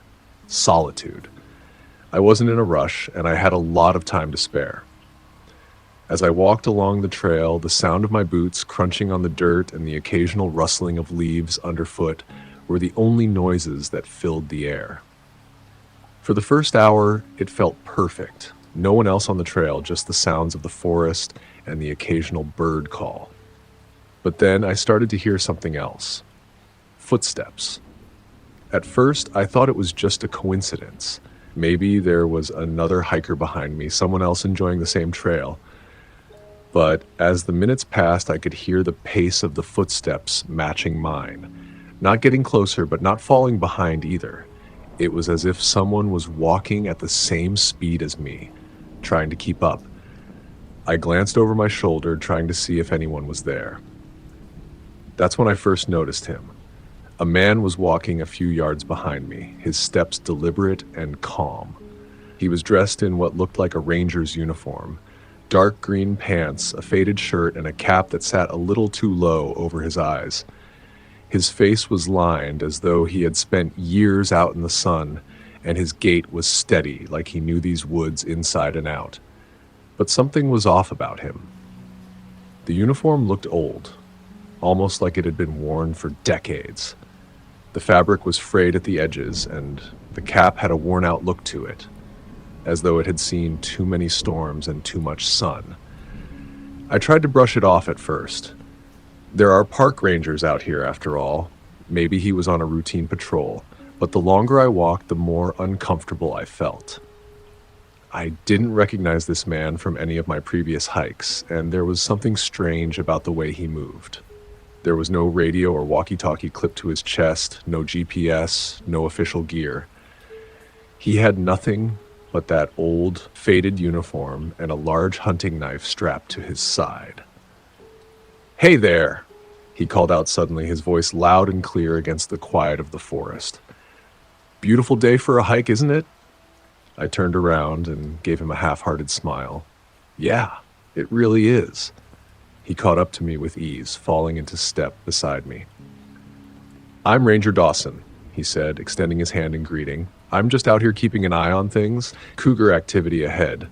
Some of the trails have been closed off for safety reasons." "Cougar activity?" I asked, frowning slightly. I didn't hear anything about that. "Oh, it's been on the news," he said, his voice smooth and reassuring. "But not everyone keeps up with it. It's a good thing I caught up with you, though. It's safer if we stick together." I wasn't sure what to make of that. I've hiked these trails dozens of times, and I've never heard of any cougar incidents in this area. Still, I didn't want to argue with the guy. I figured maybe he was just being cautious, which, in hindsight, is probably what I should have told myself from the start. We walked side by side for a while, with Dawson doing most of the talking. He had this easy way about him, as if he was used to being out here in the forest, surrounded by the solitude. He told me stories about his years patrolling the woods, tales about the changing seasons, the wildlife, and the occasional dangerous encounters with bears or wild hogs. But then he started saying things that didn't sit well with me. "We've had a lot of trail closures recently," he said, casually.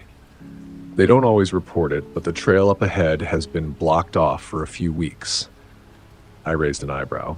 "Blocked off? I've been here a few times before, and I haven't seen any closures." "Oh, well, they don't always keep the signs up," he said with a shrug.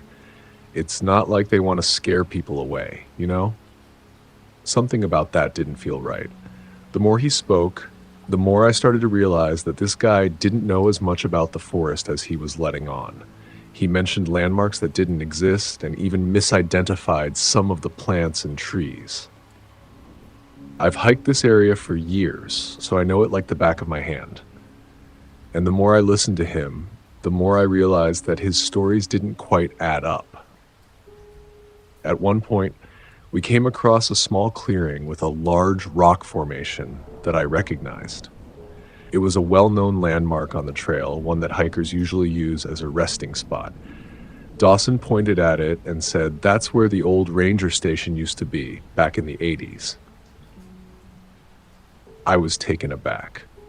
Ranger station? There's never been a ranger station there.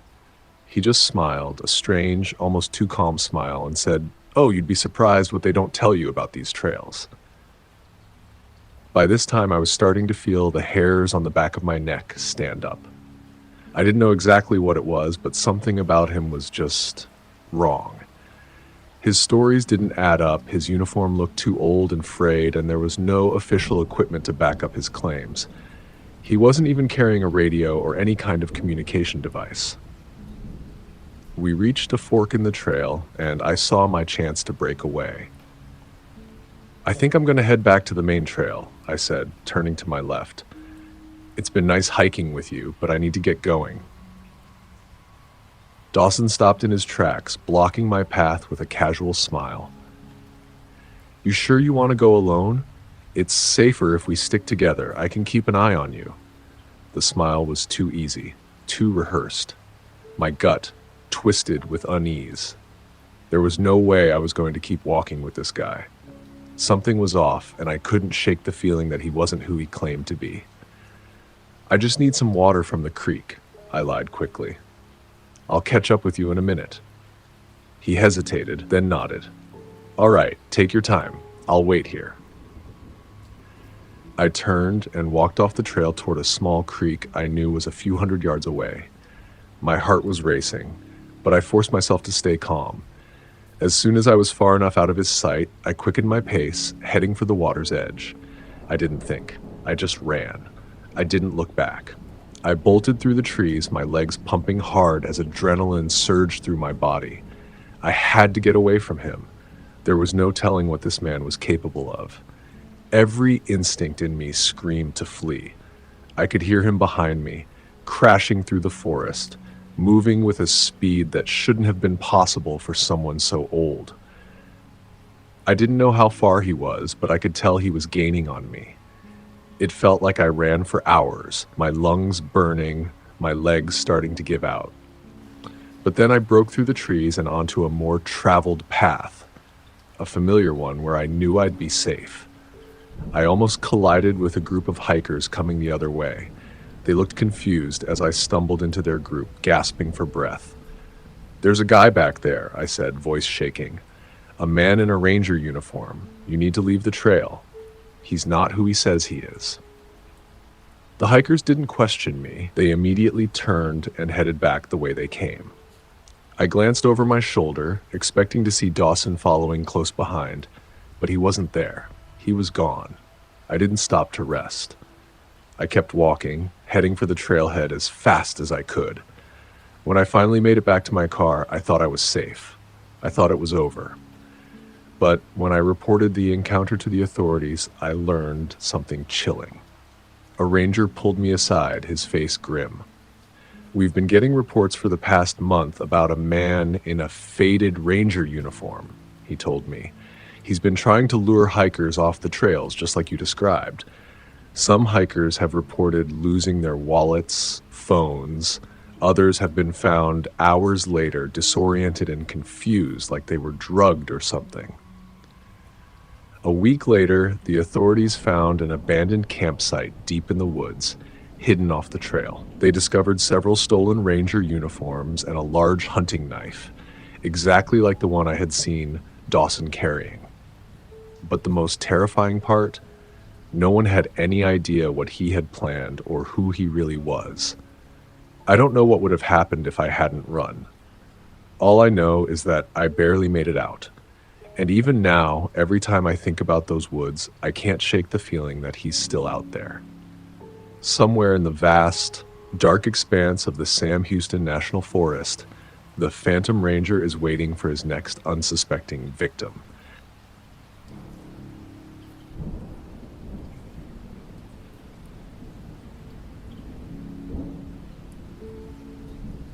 It's strange how your mind can play tricks on you when you're in unfamiliar places. It's like, no matter how prepared you think you are, there's always that moment when something happens, something you weren't expecting, something that jolts you awake and makes you question everything. The kind of thing that you can't shake off, no matter how many years pass. This is one of those stories. It's real, and I still can't explain it. I'm Dylan. I'm just a regular guy, not really into horror movies or thrill-seeking. But when my three friends, Mark, Jess, and Vanessa, decided to take a road trip down California's Highway 395 toward Mammoth Lakes, I was all in. It had been a while since any of us had done something spontaneous, so we were all excited. It wasn't anything wild, just a simple road trip, taking the time to enjoy the open road, the endless desert landscapes, and the quiet freedom that only comes with a good long drive. We started our trip around noon, just as the sun was blazing in the sky, so we didn't think much of it when we passed through small, quiet towns, their streets empty except for the occasional car or stray dog wandering along the sidewalk. The windows were down, and the wind blasted our faces as we laughed and joked, singing along to the radio. It felt like we had all the time in the world. It was supposed to be one of those trips where you just go with the flow, right? No real destination in mind. We all needed a break. Mark was exhausted from work. Jess and Vanessa were looking for an escape from their daily routines, and I was just trying to clear my head. So we all piled into the van and hit the road. We'd been on the road for hours, the desert stretching out endlessly around us. By the time we reached a small rest stop just outside a tiny town, it was well past midnight. The sun had long since dipped behind the horizon, leaving behind a sky full of stars, but the moon barely seemed to shine, as if the desert had swallowed all the light. The rest stop was nothing more than a gravel parking lot with a single street lamp flickering dimly. The only other vehicles around were a few old, rusted trucks parked near the edge of the lot. At first glance, the place seemed fine. Quiet, sure, but nothing to worry about.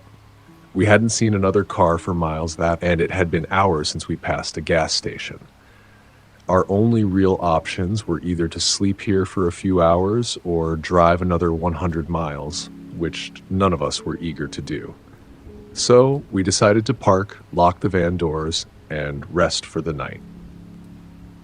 The night air was chilly, even for the desert, and it crept through the small cracks in the van's old windows, making the hairs on the back of my neck stand up a little. I didn't think much of it, though. I just pulled the curtains shut, laid back in my seat, and closed my eyes, listening to the soft hum of the van's engine slowly winding down as everyone else settled in. Jess and Vanessa had their own little area in the back, both of them already half asleep, murmuring to each other about random things. Mark was up front with me, his head back against the seat, his breathing deep and slow. The only sound was the occasional rustling of the wind outside and the odd groan of the van's engine cooling off. I thought to myself, this is it, just a quiet night under the stars. Nothing could go wrong. Little did I know, things were about to take a turn. Something was out there, something I wasn't prepared to face. It was hard to say exactly when it started. The night felt oddly still, the kind of quiet you only get when you're deep in the desert. There was no sound except the occasional gust of wind that would rattle the van slightly, and the distant hum of the old street lamp as it flickered in and out. I tried to focus on the soft rhythm of my breathing, hoping to drift into sleep. But then I heard it. At first, it was barely noticeable. Just a faint tapping against the window, so soft that I almost thought it was the wind.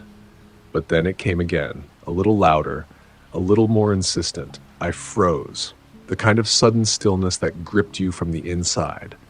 My pulse quickened. I strained to listen, trying to figure out if it was just my mind playing tricks on me. And then, knock. It was louder, sharp and clear, sending a cold shiver down my spine. I felt my eyes widen, my body tense. I wasn't imagining it. Something, or someone, was outside the van. I glanced over at Mark. He had been half dozing, but now his eyes were wide open, staring at the window in confusion. Vanessa and Jess hadn't noticed yet, still curled up in the back, but I could hear their faint murmurs as they shifted in their sleep. The knock came again, this time followed by a low scraping sound, like someone was dragging something heavy across the gravel. "Did you hear that?" I whispered to Mark, my voice tight with unease. Mark nodded slowly, his face pale. He didn't answer. Instead, he sat up a little straighter, his eyes darting to the side window. The wind had stopped. It was too quiet now, almost unnaturally so. I could hear my heartbeat in my ears, and the hairs on the back of my neck stood on end. The knocking continued, more frantic now, each thud shaking the van just a little. It wasn't some passerby. It was purposeful, deliberate. "What the hell is that?" Jess's voice cracked from the back, the first sign of panic creeping into her tone. I didn't know. I didn't want to know. The fear in the air thickened, settling like a weight on my chest. My mind raced, trying to come up with a logical explanation, but none came. There was nothing here. The town was hours behind us, and the nearest gas station was miles away. Mark leaned toward the front window, peering through a small gap in the curtain, his breath shallow. His face went white as he jerked back, and his hand shaking as it fell to his lap. "Dylan," he whispered, his voice trembling. "There's someone out there. A man." My stomach twisted into a tight knot.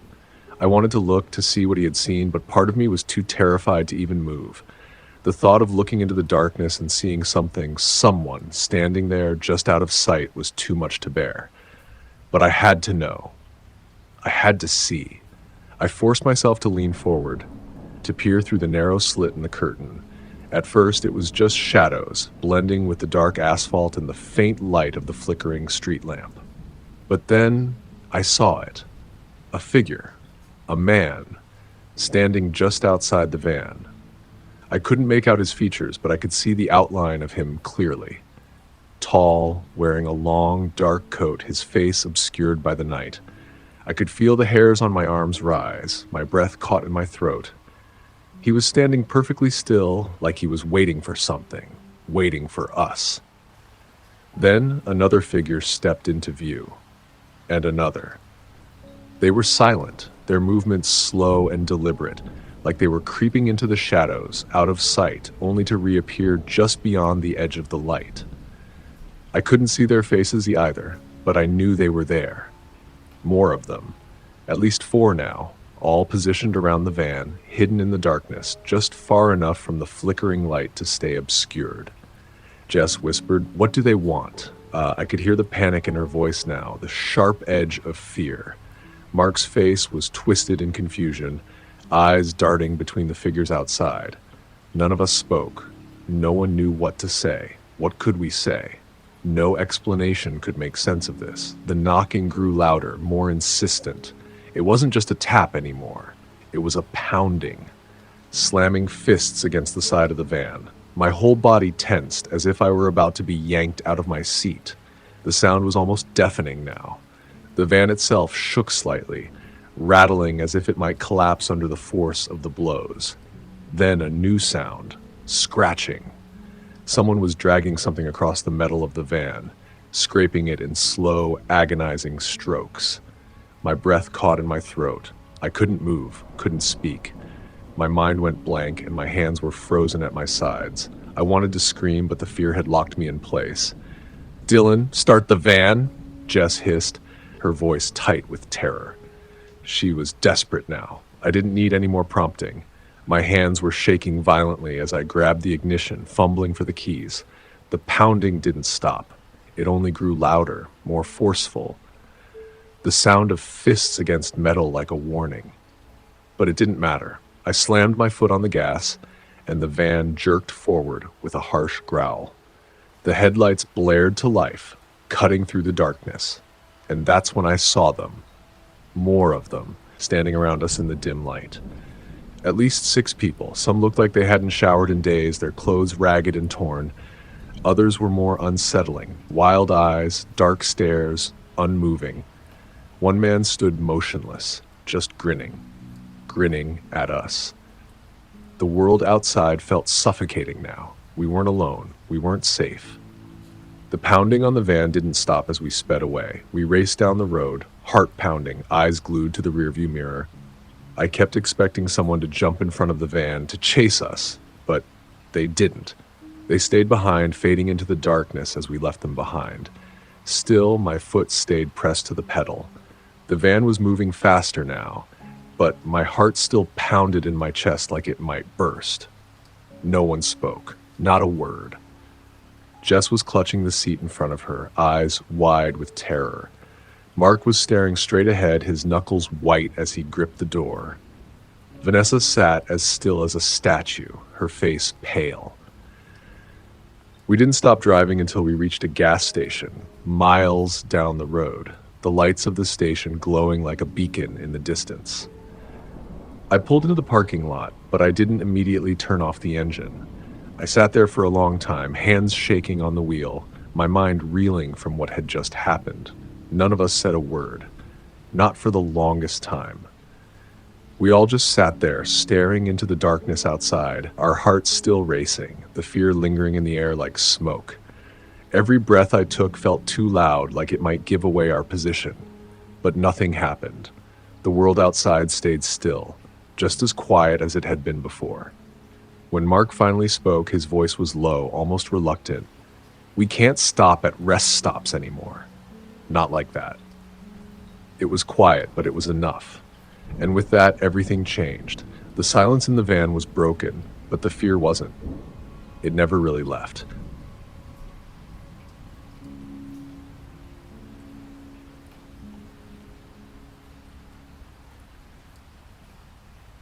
My name is Mike Delaney, and I've been a long-haul trucker for over 15 years. I've driven coast to coast, across countless highways, winding my way through every kind of landscape imaginable. Endless desert stretches, towering mountain passes, and bustling cities. There's a rhythm to this life, one that becomes second nature after years of solitude. At first, it's the wide open spaces that make the job feel almost liberating. But over time, that same solitude becomes a companion. The hum of the engine, the rhythmic sound of the tires rolling over pavement, the gentle sway of the rig, and the solitude that blankets you as the miles slip by, these things become comforting. But it's not just the quiet that draws me in. There's something magnetic about the highways themselves, the endless road, the endless possibility. You never quite know who you'll meet or what's around the next bend, and sometimes the road holds secrets you'd rather not uncover. That was never truer than one cold, desolate night in California when I found myself facing something I couldn't explain. It was well past midnight, the kind of hour when even the road seems to fall asleep. The air outside my truck felt like it had frozen, yet the coldness had that biting quality, as though it had been waiting for the perfect moment to strike. I had been driving for what felt like days, the miles stacking up behind me as I coasted down I-5, that endless stretch of highway that cuts through California. There was nothing around for miles, just farmland and small, sleepy towns that seemed to have surrendered to the night. The highway, though busy during the day, was empty now. The usual cacophony of passing cars had died down, and it was just me, the open road, and the pale light of the stars above. I was feeling the weight of the journey on my shoulders. It had been a long haul from Oregon, and I wasn't quite ready to call it a night. I could have pushed on through, but there's a limit to how much a person can take, no matter how seasoned a driver they are. I could feel the exhaustion in my bones. My eyes were heavy, and my mind wasn't as sharp as I'd like.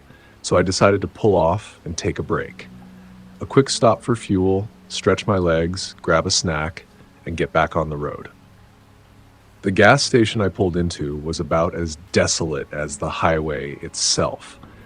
It wasn't the kind of place you'd even remember passing. The pavement was cracked, the lights above buzzed faintly, casting a sickly, flickering glow on the empty lot. The neon sign buzzed, a low, annoying hum in the silence of the night. There were no other cars, and the lot seemed to be holding its breath, waiting for something. I parked my rig near the pumps and stepped out, the cold air slapping me awake as soon as I opened the door. The sound of the door shutting behind me echoed in the otherwise silent night. I glanced over at the small building that housed the cashier. She was sitting hunched over the counter, staring at a TV screen that looked like it was only half functioning. Her face was vacant, expressionless, like she was miles away from the reality of the moment. She barely glanced up when I approached the pump, her attention wholly absorbed by whatever was on that screen. The place had that tired, rundown vibe to it, one of those stations you only stop at when you absolutely have to. I didn't care about the station's state of disrepair, though. I was too tired to be picky. I just wanted to refuel and get back on the road. I grabbed the nozzle and started pumping the fuel, the cold air biting into my skin as I waited. The quiet was unsettling, though, in a way I couldn't quite put my finger on. This wasn't a peaceful stillness. It felt wrong, empty. I scanned the area once more. The only movement was the flickering of the lights above. It was as though the world around me had frozen. No cars, no sounds, just the whisper of wind through the trees and the dull hum of the gas station lights. It was the kind of place you'd expect to see a tumbleweed roll through, but there wasn't even that. As I finished pumping, I caught sight of two men standing at the back of my trailer, their attention fixed on their phones. They looked out of place in a way I couldn't immediately explain. They didn't seem like they belonged there, their movements stiff and unnatural. They weren't just standing there. They were positioning themselves, watching the area, calculating their next move. They didn't even look up as I approached. It was as if they were trying to blend into the night, to be invisible. At first, I tried to dismiss the feeling creeping up my spine. Maybe they were just waiting for someone. Maybe they were killing time in the same way I was. But something about the way they stood there, rigid and unmoving, set my instincts on high alert. It was too deliberate, too focused. The hairs on the back of my neck stood up. I finished with the pump and set the nozzle back in place, but I couldn't stop glancing back at them. They hadn't moved.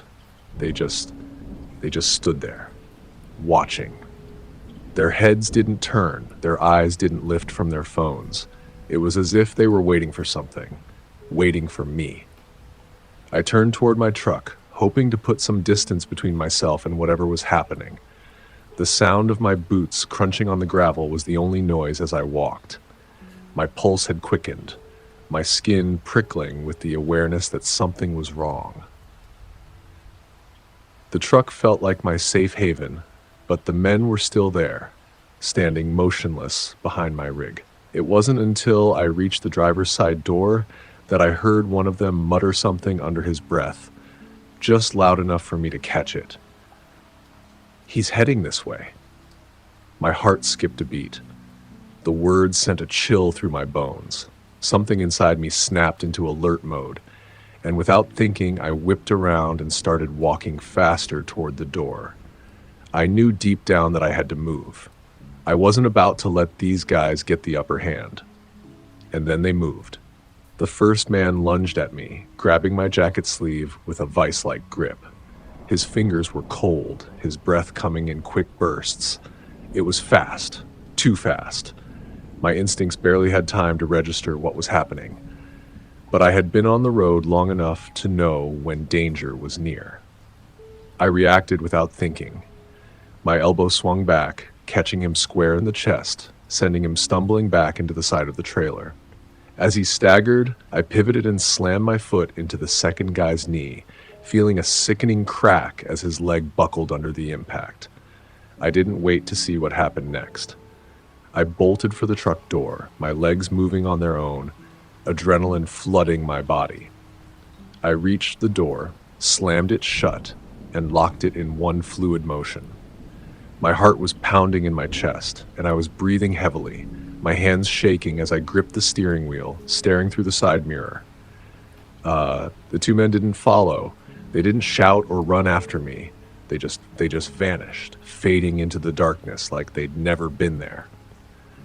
I sat there for a moment, my mind racing, trying to process the surreal sequence of events. What the hell had just happened? Who were they? What did they want? Why had they targeted me? But the answers weren't coming. Only more questions. And more fear. I didn't stick around to find out. I slammed the truck into gear and sped away, my hands still shaking on the wheel. The road stretched out before me, empty and cold. But even as the miles passed, the unease didn't fade. I kept glancing in the rearview mirror, half expecting to see headlights trailing me. But there was nothing. Just the dark, endless highway behind me. An hour passed, my mind still racing, the fear a constant companion in the truck's quiet cabin. That's when I saw it, the flicker of lights from a highway patrol station off to the right. It was small, the building bathed in harsh fluorescent lights, but the presence of other people, of authority, felt like a relief. Without a second thought, I pulled into the lot and parked my rig. I sat there for a moment, trying to calm myself. I didn't know if I was more scared of what had just happened or what might still happen. The reality of the situation was sinking in. I wasn't just dealing with a random attack. This was something planned. These men knew what they were doing, and they'd been waiting for me. I walked inside the patrol station, and the warm air hit me like a comfort I didn't know I needed. Two officers looked up as I entered. One of them a grizzled veteran with a face full of stories, and the other a younger guy, probably in his 20s, with eyes that spoke of sleepless nights. "What can we do for you, sir?" the older officer asked. I took a deep breath, still trembling. My voice came out a little shaky. I was just at a gas station up the road. There were two guys. They tried to grab me. I don't know what they wanted, but I don't think it was good. I barely got away.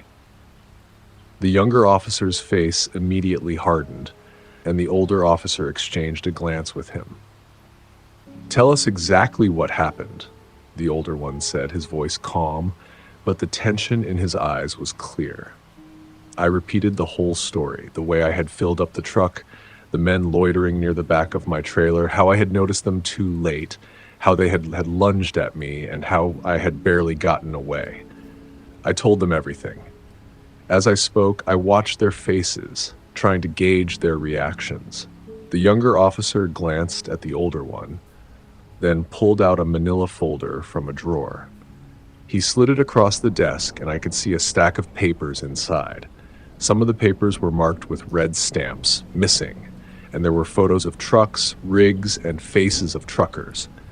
Some of them were familiar, and others I had never seen before, but the one thing they all had in common was that they had gone missing. The older officer took the folder and opened it, flipping through the papers slowly. He stopped on one photo and pointed to it. "This is one of the drivers who disappeared a couple of weeks ago," he said, his voice grim. "Found his truck abandoned, no signs of struggle, just like the others." I felt a cold knot in my stomach. "That's not all," the officer continued. "The thing is, these encounters are happening all over the state. Truckers are being ambushed, especially at isolated places like gas stations or rest stops." The younger officer leaned forward, his voice low but urgent. "We think it's the work of a group, men who target truckers. They wait for them at these isolated gas stations and rest stops, set up ambushes, force the drivers to drive to a remote location, and then, well, we're not entirely sure what happens after that, but it's not good." I swallowed hard. A chill ran down my spine. I had come so close to becoming one of those missing truckers. The older officer nodded, his face grim. "We've been investigating these cases for a while, but so far we haven't had any luck catching them. These men are careful. They know how to stay hidden." I felt the weight of the realization hit me like a ton of bricks. This wasn't just some random attack. This was part of something bigger, something much more dangerous. And I had barely escaped being another name on their list. The officers exchanged another look, and then the younger officer slid the folder back into the drawer. "If you're heading out again, be careful. We'll keep an eye out for any more reports. But don't let your guard down. These men are getting smarter." I left the highway patrol station feeling like my whole world had shifted. I had come in hoping for reassurance, a sense of safety, but all I got was more questions, more dread. Those men, those attackers, weren't just random criminals.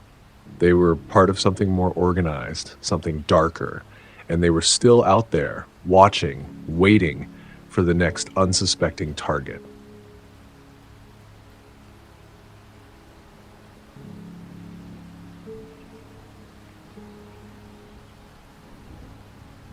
I live in a quiet suburban neighborhood in Texas, the kind of place where life moves slowly, and the days seem to stretch on endlessly, filled with nothing but the rhythm of familiar routines. The air in the summer always smells of fresh-cut grass, and the scent lingers long after the lawnmowers have stopped, mixing with the distant sound of children's laughter as they ride their bikes up and down the street. It's a peaceful place, the kind of neighborhood where people wave at each other from their porches, exchange pleasantries in passing, and leave their doors unlocked when they go to the store. Everyone knows each other, and there's an unspoken understanding that despite the world's chaos beyond, this little corner of the world is safe. The houses are spread out enough that you feel like you have your own space, yet close enough that you can still connect with neighbors. It's a place where you can go for a walk in the evening, not expecting anything out of the ordinary, simply enjoying the sunset as it paints the sky in shades of gold, orange, and purple. There's a predictable calm that settles over the neighborhood as the day winds down. The sounds of crickets start to fill the air, and the occasional bark of a dog rings out in the distance. It's quiet. Too quiet, perhaps, but it's the kind of quiet you can take comfort in. Nothing ever seemed out of place, or at least that's what I always thought. On this particular evening, it was late September. The kind of night when the heat from the day still lingers, refusing to let go, but you can already feel the subtle hints of fall creeping in. The breeze was cool, almost comforting, offering a gentle reminder that the season was about to change. As the sun dipped behind the horizon, casting the sky in hues of orange and purple, I felt a familiar sense of contentment. It was the kind of evening that made you feel good to be alive, to simply exist in the moment, to breathe in the cool air and let it wash over you. There was no rush, no worry, only the fading warmth of the day and the quiet embrace of nightfall. I had just returned from my usual grocery run. Nothing special about it, just the weekly task of picking up everything I needed for the coming days. As I loaded 2 heavy bags into my arms, I could already feel the pull of hunger gnawing at me, and my mind wandered to what I might make for dinner. The bags were a little awkward, but nothing I couldn't handle. I had just parked my car, the engine humming softly in the background as it cooled, and I walked toward the front door of my house. My thoughts were simple and routine, thinking about dinner, about the dishes I'd need to clean, and maybe about how I should catch up on a few things before the night settled in. But that's when I noticed it. I had left my car unlocked. It was such a small thing, so minor that it shouldn't have even caught my attention, but for some reason, it did. I've always been careful, especially in the quiet of my neighborhood. I always lock the car. It was a habit, a ritual. I didn't even think about it most of the time. But tonight, in the exhaustion of running errands and the haze of the day's activities, I had missed it. At first, I didn't think much of it. I could just set the bags inside, lock up, and go back out. No big deal. But as I turned to walk back to my car, something in the air seemed to shift. It wasn't the usual calm. The temperature dropped just a fraction, and it felt like the evening breeze no longer had the comforting touch it had moments before. It was colder now, sharper. There was a subtle chill that settled over me, and the streetlights flickered in a strange, almost hesitant way, casting long, thin shadows on the sidewalk. It's hard to explain, but in that instant, the world seemed to hold its breath. The usual hum of life, the distant sounds of neighbors, the rustle of the trees faded into an eerie silence. I froze for just a moment, the hairs on the back of my neck standing up, but I didn't understand why. My heart rate picked up slightly, but I shook it off. It was just my imagination. Right? And then, there he was. He wasn't there 1 second, and the next, he was standing in the doorway of my house. I don't know how he got there. I hadn't seen him approach. I hadn't heard a car. No footsteps on the gravel. He was just there, standing in the doorway, perfectly still, like a shadow blending into the darkness of the evening. The man was tall, broad-shouldered, his posture unnaturally stiff, as though he had been waiting in that exact position for a long time. His clothes were dark, so dark that they almost disappeared into the shadows, and he wore a baseball cap pulled low over his face. I couldn't see his features clearly, but the feeling of dread washed over me the moment I looked at him. It wasn't just his sudden appearance that unsettled me. It was the way he stood there, unmoving, like he was expecting me to turn and notice him. My breath caught in my throat, my pulse thundering in my ears, drowning out all other sounds. For a moment, I couldn't move. I couldn't think. I just stared at him, frozen in place, the weight of his gaze heavy on me. It was as if he was watching me, waiting for me to do something, to react. The air felt thick, suffocating, and all I could do was stand there. I should have screamed. I should have run. But in that moment, my body refused to cooperate. My legs didn't move. My voice didn't come. I was paralyzed, caught in some kind of trance, my mind racing but unable to form a single coherent thought. His eyes were the only thing I could focus on. Wide open, unblinking, they locked on mine with an intensity that made my skin crawl. His stare was cold and calculating, like a predator eyeing its prey. And then, with a suddenness that made my breath catch, he moved. The world seemed to explode in that instant. He lunged forward, faster than I could comprehend, and I saw the gleam of something sharp in his hand. A knife, glinting in the dim light of the hallway. I felt the blood drain from my face as a shockwave of terror flooded my system. I stumbled backward, dropping the grocery bags, and my hands instinctively went up to protect myself, as if they could somehow stop what was coming. But I was too slow. I tripped over the doormat, my legs faltering, and crashed forward into the darkness of my house, my mind still reeling from the horror unfolding before me. The world around me seemed to tilt and spin as I scrambled to my feet.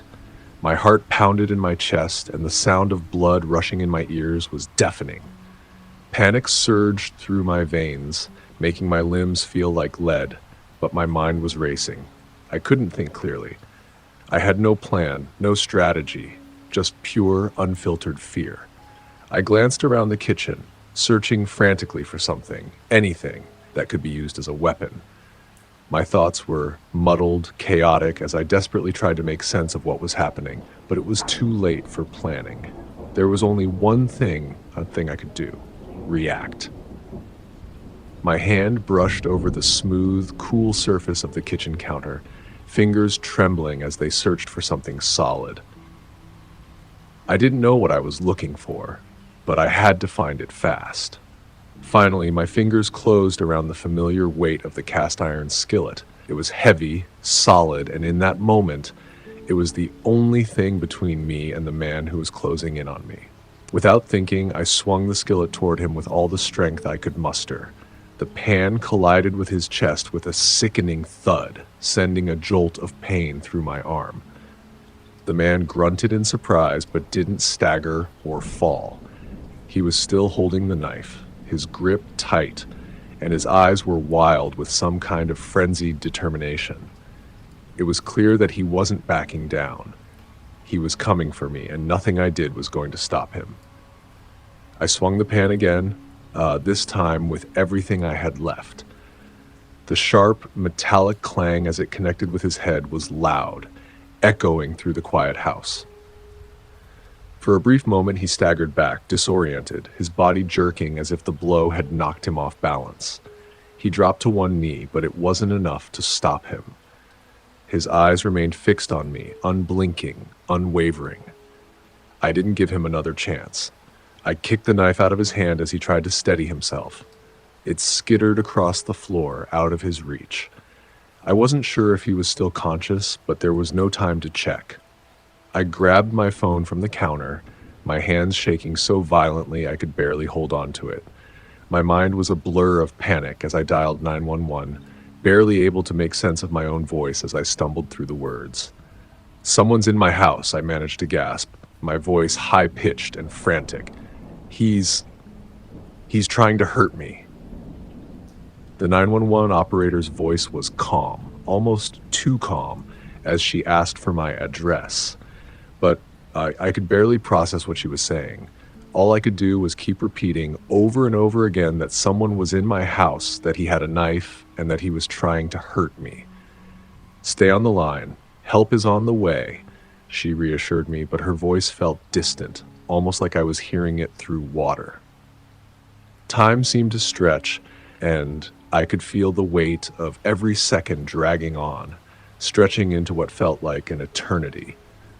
I had no idea how long it would be before the police arrived, but every passing moment felt like an age.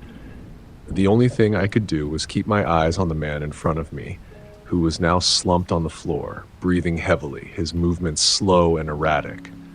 Eventually, the wail of sirens echoed in the distance, a sound I thought I would never be so grateful to hear.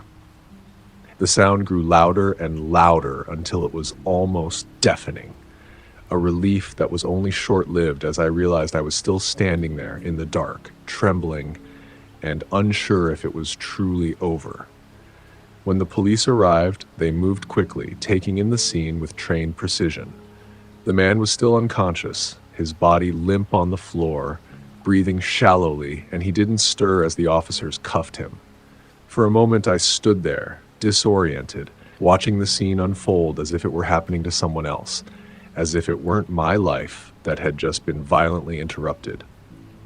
The officers asked me a series of questions: who he was, how I had managed to defend myself, but I couldn't answer. My thoughts were jumbled, my body trembling from the adrenaline that was still coursing through my system. It wasn't until one of the officers turned to me with something in his hand that the full gravity of what had just occurred hit me. The man's phone. They had found it tucked in the pocket of his jacket, and when they opened it, they found something that sent a chill through my bones. Photos. Hundreds of photos. The photos were of my house, of my yard, of me. There were images taken from different angles showing my home from the street, the driveway, and even inside the house. Some of them were taken days ago, others just hours before the attack. The worst part, though, was the photos of me. Me walking to my car, taking out the trash, standing by the front door. It was clear that he had been watching me for who knows how long. The realization that someone had been lurking in the shadows, capturing my every movement, made me feel naked, exposed. I hadn't noticed him, I hadn't seen him, but he had seen me. The police told me that the man had a long criminal history, full of offenses like breaking and entering, stalking, and assault. But there was something else that was far more chilling. He had never escalated to something like this before, not to the point of attacking someone in their own home. This was new. This was a different level of danger. And the worst part was that I had been completely unaware of it. I had been living my life, going about my day, and in the background he had been watching. When the officers left, the house felt eerily empty, like a shell, hollowed out and silent. The adrenaline that had surged through me began to fade, and in its place came a bone-deep exhaustion, both physical and emotional. But no matter how tired I felt, I couldn't escape the horror that still lingered in my mind. The memory of the man, standing in my doorway, his unblinking eyes watching me with cold intent, would never leave me. I couldn't sleep that night. The house was too quiet, too still, and every creak of the floorboards, every rustling of the trees outside made my heart race in terror. I kept telling myself that the danger was over, that I was safe now, but the images of those photos, of him watching me, waiting for the perfect moment to strike, kept replaying in my mind. How long had he been there? How many times had he stood just out of sight, waiting for me to make the wrong move? The next few days were a blur of police reports and well-meaning phone calls from friends and family. Everyone tried to reassure me that I was safe now, that the man was caught and wouldn't be able to hurt me again. But it didn't feel like that. It didn't feel like the danger had truly passed. I tried to return to normal. I tried to live my life like I used to, but nothing felt the same. The sense of safety, the sense of security I had taken for granted had been shattered in an instant. The feeling of being watched, of being vulnerable, never left me. I found myself checking the locks on my doors and windows more often than I ever had before. Every time I went outside, I couldn't help but glance over my shoulder, searching the shadows for any sign of movement.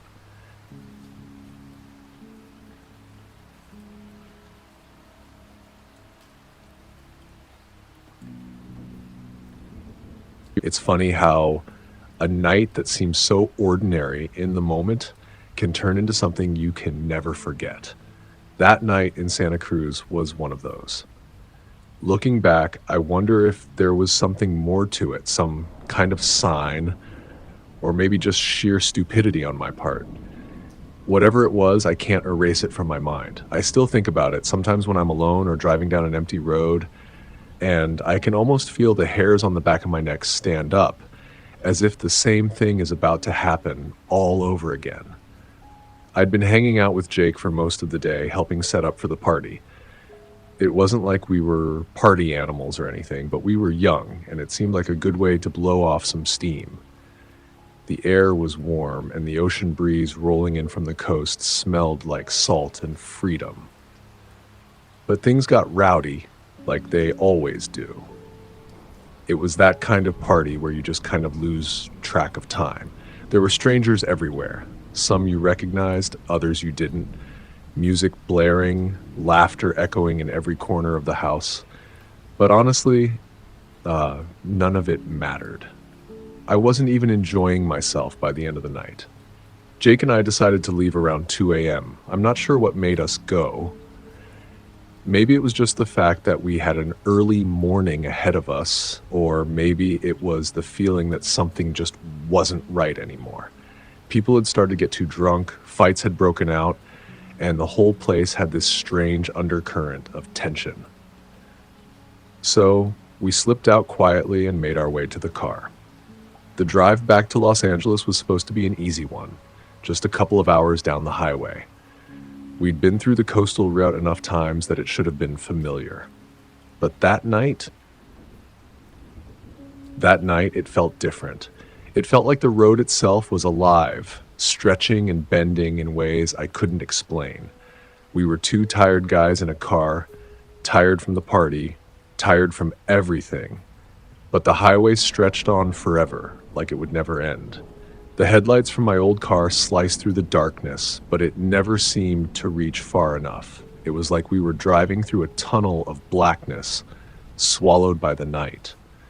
Jake passed out almost immediately, his body leaning against the window. The sound of his slow, steady breathing was the only thing that kept me grounded. The hum of the engine became a kind of background noise, and the faint smell of beer mixed with the salty scent of the sea in the air.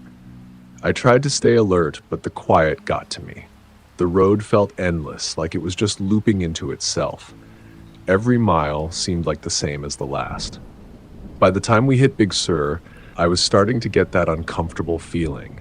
The kind you get when you've been driving for too long and your mind starts playing tricks on you. The winding curves of the highway seemed to go on forever, hugging the cliffs as the ocean roared below us.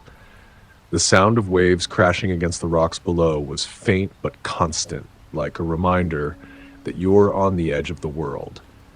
There was no one else around, just us, the car, and the vast, dark night. I glanced over at Jake, wondering if he was still awake, but he was deep in sleep. I envied that. The stillness of the road, the emptiness of it, had a way of wearing on you. I kept my hands tight on the steering wheel, trying to shake off the unease that had started to creep into my chest.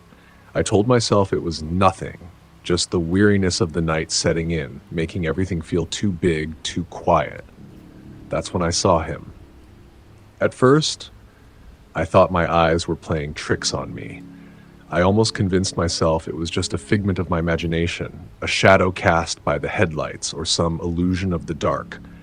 But then I saw him clearly. A man standing at the side of the road. A hitchhiker. He was waving his hand. The moment I saw him, a wave of unease washed over me. I'm not sure why.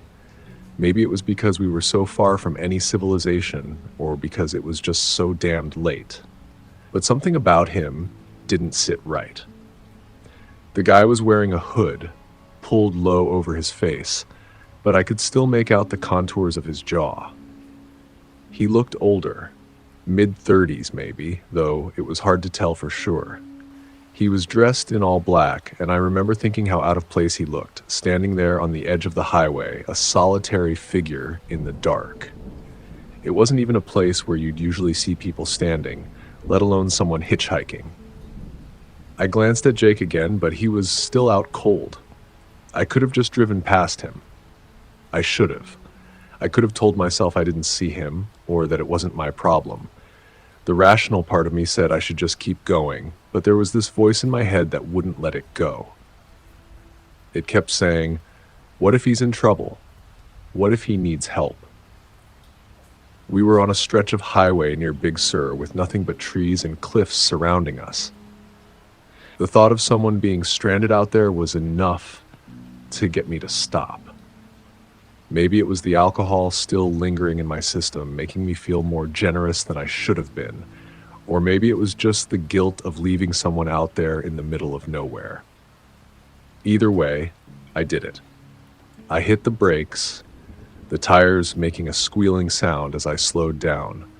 The car drifted to the shoulder, the gravel crunching beneath us as I pulled over. I glanced over at Jake again, wondering if I should wake him up, but I didn't. I reached over and pushed the button to unlock the passenger door, and I waited. I don't know how long. It wasn't like I was eager to pick him up, but I was hesitant. I just didn't know what else to do. He didn't make a move at first. It felt like forever before I saw him start walking toward the car. His steps were slow, deliberate. There was no hurry, no sign of panic or distress. He just walked. He didn't even glance at me as he reached the door, just nodded slightly. His eyes were shadowed by the hood, but I could tell he was looking down at the ground. When he climbed into the back seat, the air in the car shifted. Something about him felt heavy. I didn't look at him, didn't say anything. I just put the car in drive and started to pull away. I could see him through the rearview mirror, sitting in the back seat. His hooded face was still shadowed, his hands resting on his lap. He didn't say a word.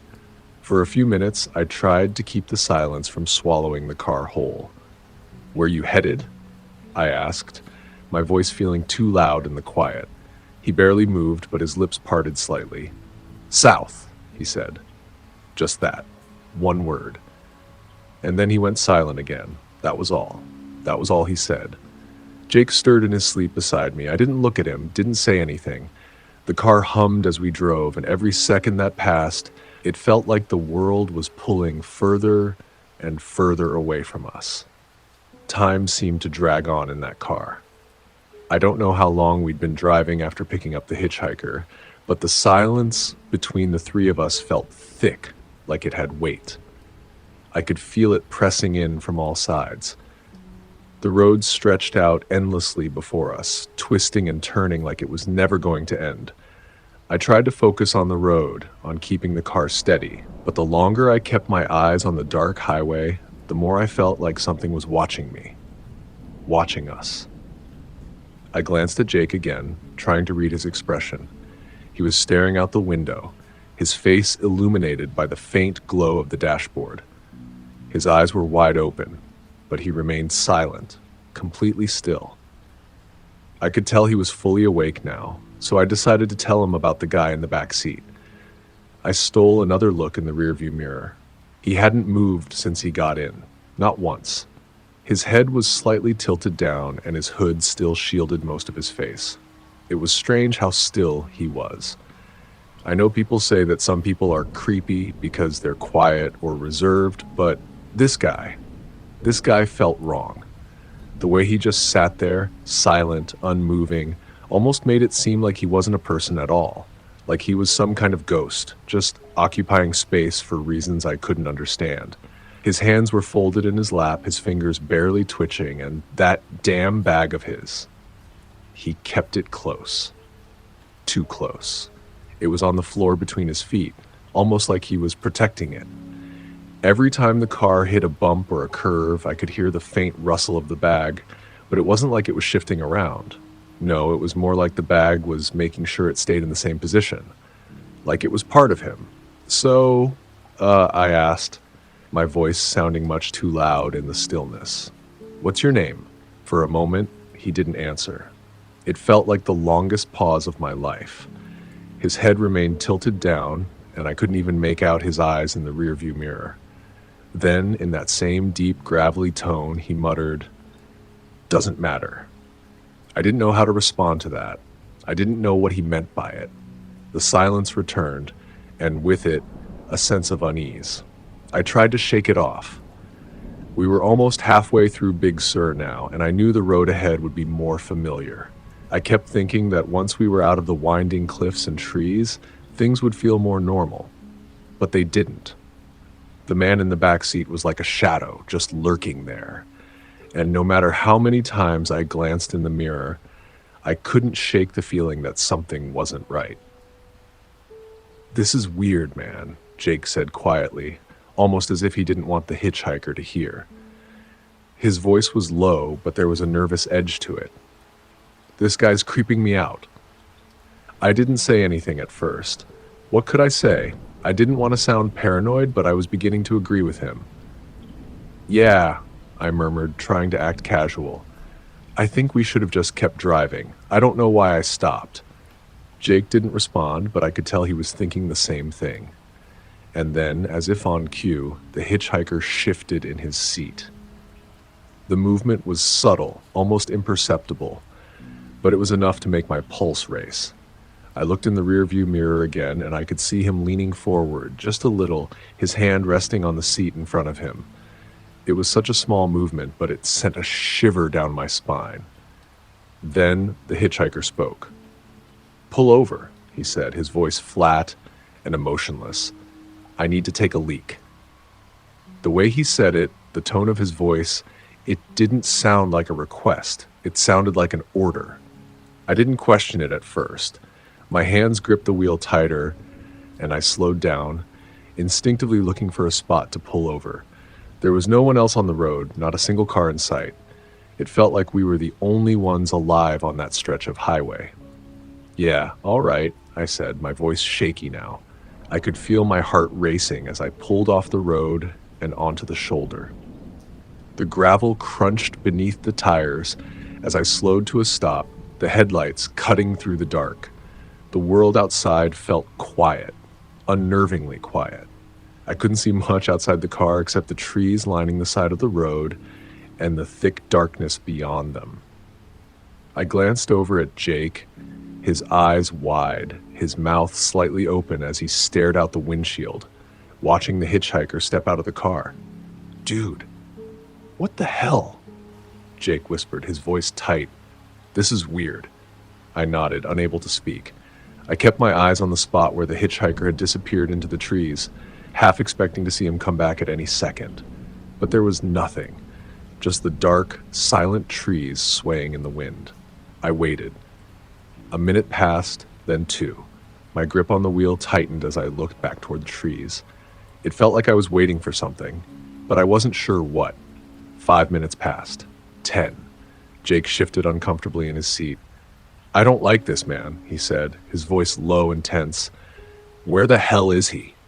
I was about to respond when something caught my eye. The bag. The hitchhiker's bag, which had been resting at his feet, was still sitting on the floor in the back seat, and something about it made my stomach drop. I hadn't even thought to check it earlier, but now I couldn't stop looking at it. I didn't want to do it. I didn't want to touch it, but something in my gut told me that I had to. Jake was already halfway to the back seat before I could even process what was happening. My body moved on its own, like it was reacting before I could even think. I turned my head sharply and looked at Jake, my eyes wide with panic. "Dude, don't," I whispered, barely able to form the words. My voice sounded strangled, like my throat was closing up. Jake froze, his hand hovering just above the bag. The tension in the air felt like it was choking me. I could feel my heartbeat in my ears, pounding like a drum. There was no sound outside the car, just the wind rustling through the trees and the occasional distant crash of waves against the cliffs. Everything felt impossibly still, like the world was holding its breath. "What the hell is in this bag?" Jake asked quietly, but his voice was strained, like he already knew the answer. He was looking at the bag, his hand still lingering over it.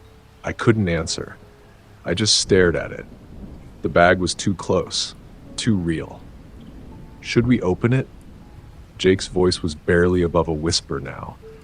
There was a nervous edge to it, something I hadn't heard in his voice before. His hand was shaking slightly as it hovered over the zipper. I nodded slowly, my mouth dry. I didn't want to look, but I had to know. We both had to know. With a soft, almost reverent sound, Jake pulled the zipper open, and the first thing I saw was the roll of duct tape. Thick, industrial-strength tape, tightly wound in neat, even circles. Too neat of place, too neat. The next thing that made my stomach drop was the zip ties, a whole bunch of them. They were crammed into the bag like they were meant to be used for something terrible. I felt a wave of nausea flood through me. But it was the last item in the bag that really hit me. The thing I didn't want to see, the thing that made my skin crawl. It was a hunting knife. A large, heavy one, the kind you see in survival stores. The kind that could tear through flesh with ease. The steel blade glinted in the dim light, and I couldn't stop staring at it. It felt like it was staring back at me. For a long moment, neither of us spoke. The air in the car had turned cold, and I couldn't help but glance over at the trees again, my eyes scanning the dark, expecting to see the hitchhiker standing there, watching us from the shadows. But there was nothing. Just darkness. I don't know how long we sat there in that frozen silence, but I felt like the weight of the world was pressing in on me. My chest felt tight, my breathing shallow. It was like the very air had thickened, turning into something suffocating. Jake broke the silence with a curse, his voice low and harsh. "We need to go. Now." It was the kind of command that snapped me out of my trance, and I didn't hesitate. Without even thinking, I slammed the car into drive, my foot hitting the gas with a force that sent the tires screeching against the gravel. The engine roared to life, and the car shot forward, kicking up dust behind us. I didn't look back. I didn't want to. I couldn't bring myself to glance in the rearview mirror again, to see if the hitchhiker was standing there, watching us, or worse, if he was already running to catch up with us. My hands were shaking as I gripped the wheel, my knuckles turning white. I could feel Jake's eyes on me, but I couldn't bring myself to say anything. The silence between us now was thick with tension, the kind that could only be born from the understanding that something terrible had just been avoided. I didn't stop. I couldn't. I just kept driving, faster now, my foot heavy on the gas. I didn't want to be anywhere near where we picked him up. I didn't want to be anywhere near that dark stretch of road again. I couldn't stop thinking about the knife, about the duct tape, about the zip ties. I don't know how much time passed before we reached a gas station. When we finally pulled into the parking lot, I didn't even look around before I threw the car into park and killed the engine.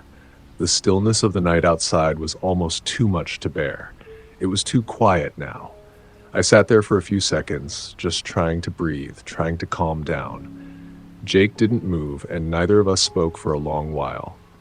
Finally, Jake broke the silence, his voice hoarse. "What the hell just happened, man?" I shook my head slowly, trying to make sense of it all, but no matter how hard I tried, it didn't make sense. How could it?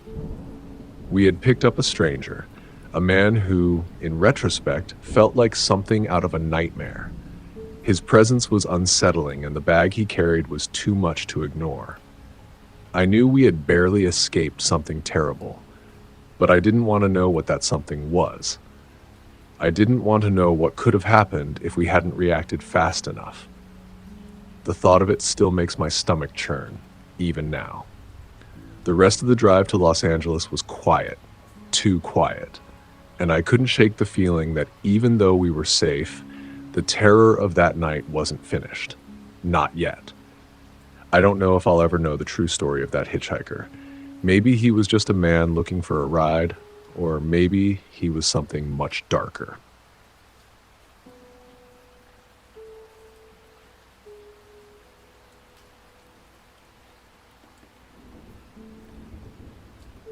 It was a regular late night for me. The kind of night that blended into every other night I've spent driving alone on the endless stretches of highway that cut through the California desert.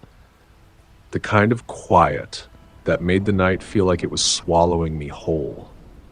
The hum of the engine, the flickering of the dashboard lights, the occasional crackle of the radio, these were my companions as I pushed my big rig through the barren landscape. The road between Bishop and Lone Pine was a familiar one, a stretch of desert highway I had driven countless times over the years. I had it all memorized: the gentle curves, the long straightaways, the occasional rest stop hidden among the barren hills. I could drive it in my sleep, practically. Still, there was something unsettling about this route at night, especially after the sun dipped below the horizon. The silence seemed to stretch on endlessly, like broken only by the low rumble of my truck's engine. You could drive for miles without seeing another vehicle, without a single light to break up the black void surrounding you. It's like the night itself was a living thing, a vast, suffocating presence that swallowed everything in its path. I had grown used to it, though. The solitude, the desolate landscape, it was a part of my life now. There were days when I would long for the noise and bustle of a city, but then, in the middle of the night, in these moments of silence, I would find peace. There's a kind of tranquility in the isolation of the highway. You can think or not think, just let your mind wander while the miles slip by. That night, however, something felt different. The air was colder than usual, and the desert wind seemed to carry an odd kind of tension with it. I couldn't put my finger on it, but there was a heaviness in the air that made the quiet feel less soothing and more oppressive. The truck's headlights cut through the darkness like twin beams of light in an endless sea of black, illuminating only a few feet in front of me, the rest disappearing into the void. I adjusted my grip on the wheel, letting my eyes flit across the road, staying alert. The road was empty, just the way I liked it. No cars, no headlights, just the endless stretch of asphalt winding through the desert. The kind of isolation that felt like you were the only person left on Earth. It's around 3 a.m. when I notice something unusual. At first, it's just a flicker, a faint glimmer in the distance. As I get closer, I see it more clearly. A car pulled over on the side of the road. It's barely visible at first, almost like a shadow, but the flashing hazard lights catch my attention. The soft orange glow flickers sporadically, casting eerie shadows against the darkness of the desert. It's so isolated out here. No lights for miles. I can't remember the last time I'd seen another vehicle on this road. A quick glance at the rearview mirror reveals more. The flashing hazard lights, a car pulled off to the shoulder, its headlights dimmed. A familiar sight, yet something about this particular instance doesn't sit right with me. I've been down this road 100 times and I've seen my fair share of stranded vehicles. Broken down cars, flat tires, overheated engines. Usually someone's either waiting for a tow or trying to flag down help. The highway patrol usually comes through, or sometimes other drivers stop to offer assistance. But the deeper I get into this road, the more isolated it feels. And tonight, I can't shake the feeling that something is off. I don't stop immediately. As I approach the car, I try to figure out what might be wrong. From what I can see, there's no one else around. No other cars, no sign of distress. Just this lone vehicle flickering its hazard lights. For a brief moment, I consider just passing it by.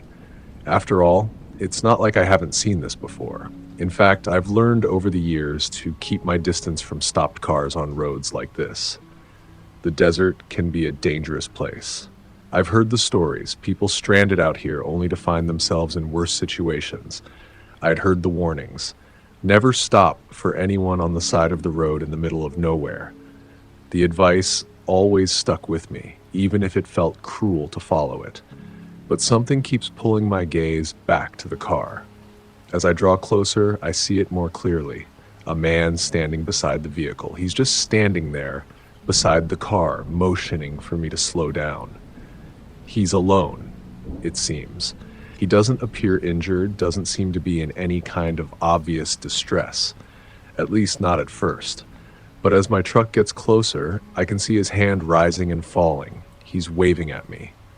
There's no mistaking it. He's trying to get my attention. For a moment, I just keep my foot on the accelerator, trying to ignore him. I tell myself that I've got enough experience to know what to do in situations like this. Keep driving. Keep going. No need to stop. I've heard the stories. I've seen the reports about hitchhikers or stranded drivers who aren't really stranded at all. But the thing is, in all my years on the road, I've never just left someone behind. It's not in me. So against that voice in my head telling me to drive away, I ease my foot off the gas and begin to slow down, my truck humming in the quiet of the desert night. The headlights sweep over the figure again, and I get a better look at him. He's thin, almost gaunt. His clothes are faded, dark jeans and a jacket that looks like it's seen better days. His face is pale, almost sickly, illuminated by the dull light of his car's hazard lights. He keeps glancing over his shoulder like he's afraid someone is following him. His movements are jerky, anxious. I can't quite explain it, but there's something unsettling in the way he moves. His eyes keep darting nervously to the horizon like he's expecting someone to appear. It makes me uneasy. Still, I keep going, a part of me hoping he's just an unfortunate soul whose car broke down and is waiting for help. The other part of me, however, knows better. I know how these isolated roads can be, how vulnerable a person can feel out here in the middle of nowhere with no one else for miles. I've heard enough stories to understand that things like this don't always end well. I'm already preparing my exit strategy in my head when the man waves again. This time, more urgently, more frantically. Something in his expression shifts. A sudden sense of fear, of panic, makes my gut tighten. It's not just a wave anymore. He's desperate. That's when I make my decision. Against my better judgment, I pull over. The truck's engine idles softly, the vibrations humming through the floorboards as I roll down the window. The cool desert air rushes in, carrying with it a faint scent of sagebrush and dust. I can hear the wind howling in the distance, carrying a dry, unsettling whistle through the desert. It's too quiet. The man approaches slowly, his footsteps soft on the gravel, but they seem to echo in the otherwise silent night. He's getting closer, and my senses are on high alert. His clothes are worn and tattered, but his demeanor is anything but casual. There's something in his eyes, an urgency, a fear that's almost palpable. The more I look at him, the more I can't shake the feeling that I'm not the one who's supposed to be helping him. He's within arm's reach now. His face is drawn and pale, the kind of look you get when you haven't eaten or slept in days. His hair is unkempt, and there's a sheen of sweat on his forehead despite the cool desert air. But it's his eyes, those wide, darting eyes, that make me pause. He keeps glancing over his shoulder, his movements jerky, almost like he's afraid of something or someone. It doesn't take much to figure out that whatever is going on with him, it's not just about a broken down car. Something feels off. You got a phone? His voice shakes as he speaks, cracking with what sounds like fear. He looks at me with an intensity that makes my skin crawl. My car broke down. I need to call someone. I'm trying to read him, trying to make sense of what's going on. Part of me wants to tell him to wait for a tow truck or the highway patrol, but then again, he might be in real trouble. It could be an emergency. I can't leave someone stranded out here, not when the desert's this dangerous at night. But as I search his face, I notice how he's still scanning the horizon, like he's looking for someone. His eyes flicker back to me for just a moment, but it's enough for me to see the panic. It's almost as if he's expecting someone to show up, someone dangerous, and I get that gut feeling again. That feeling you get when something's just not right. I hesitate, unsure of how to proceed. I've been down this road so many times before, but never like this. never with the feeling that I'm being pulled into something I don't understand. I open the glove compartment and pull out my phone. It's a fleeting decision. I offer it to him. Here, you can use mine, but you should be careful out here. It's a long way to the nearest town. His hand shakes as he reaches for the phone, but he doesn't take it immediately. For a brief second, he just stares at it, his breath shallow, and then his gaze darts to the rearview mirror. He checks over his shoulder again, as though he's expecting something, or someone. His lips move as if he's about to say something, but before the words can come, I hear it. Movement. Behind me. I turn my head slightly, just enough to catch it in the corner of my eye. The first thing I see is a dark shape, a figure emerging from the blackness of the desert. At first, I think it's just the wind playing tricks with my eyes. Maybe it's a shadow, or maybe it's another car. But no. I blink and look again, and there are two more figures following the first. They're coming too fast, too quickly. In that moment, everything clicks. My mind races, trying to process what I'm seeing. The figures are tall, their movements too swift to be natural, like they're gliding across the ground rather than walking. My heart skips a beat, and I realize I've made a terrible mistake. The man, the one I thought I was helping, isn't desperate for help at all. He's the distraction. He's the bait. Before I can even react, one of the figures is at the side of my truck, slamming into the door. I hear the crunch of gravel as another steps up behind me. Panic surges through my body like a bolt of electricity. My mind screams at me to move, but my body is frozen. I don't know what to do. Then I hear it. The sound of metal scraping against metal. One of the attackers is trying to open the door. My heart slams against my chest, my hands instinctively clutching the wheel, the grip tight and sweaty. I press the lock button on the door, my thumb slipping from the pressure. The handle jerks violently again, but it doesn't give. Thank God the door is locked. I don't think. I don't have time to think. Another figure is by my side now. I catch a glimpse of something in his hand, a crowbar, gleaming in the dim light. My pulse surges. The man with the crowbar swings it with a deadly precision. It's like he's done this before, like he's practiced it. The metal clangs against the truck with a sickening thud, and I feel the force vibrate through the cab. My entire body tenses as I jerk backward in my seat, instinctively trying to shield myself from the blow. The crowbar misses my head by inches, but I can feel the rush of wind as it slices past me. Then, it happens. A rock, large and sharp, smashes through the side window, sending shards of glass flying across my lap, cutting my hand as I instinctively shield myself. The third figure is already reaching for something. A knife? A gun? I don't know, but I can't wait to find out. Adrenaline spikes through me like a shock, and everything in my body kicks into overdrive. Without thinking, I slam the truck into gear. My foot hits the gas pedal with all the force I can muster. The truck lurches forward with a loud screech of tires, and I can feel the jolt of movement in my chest as the engine roars to life. The truck jerks, picking up speed instantly, and I can hear the sound of something, a person, hitting the ground behind me. I don't dare look back. I can't afford to. I slam the accelerator to the floor, the truck surging forward, the headlights slicing through the darkness ahead of me. The engine growls louder as I push the truck faster, the tires screeching against the asphalt as I tear down the highway. Everything feels like it's moving in slow motion, the road blurring as I hurtle down it, my hands trembling on the wheel. But I can't stop. I won't stop. I can't shake the image of those figures in my mind. I have no idea if I hit any of them, or if I even ran over anyone. But I don't care. I'm not sticking around to find out. I focus only on the road, praying that I'm not being followed, just praying that I've escaped whatever nightmare I've just stumbled into. I don't know how long I've been driving.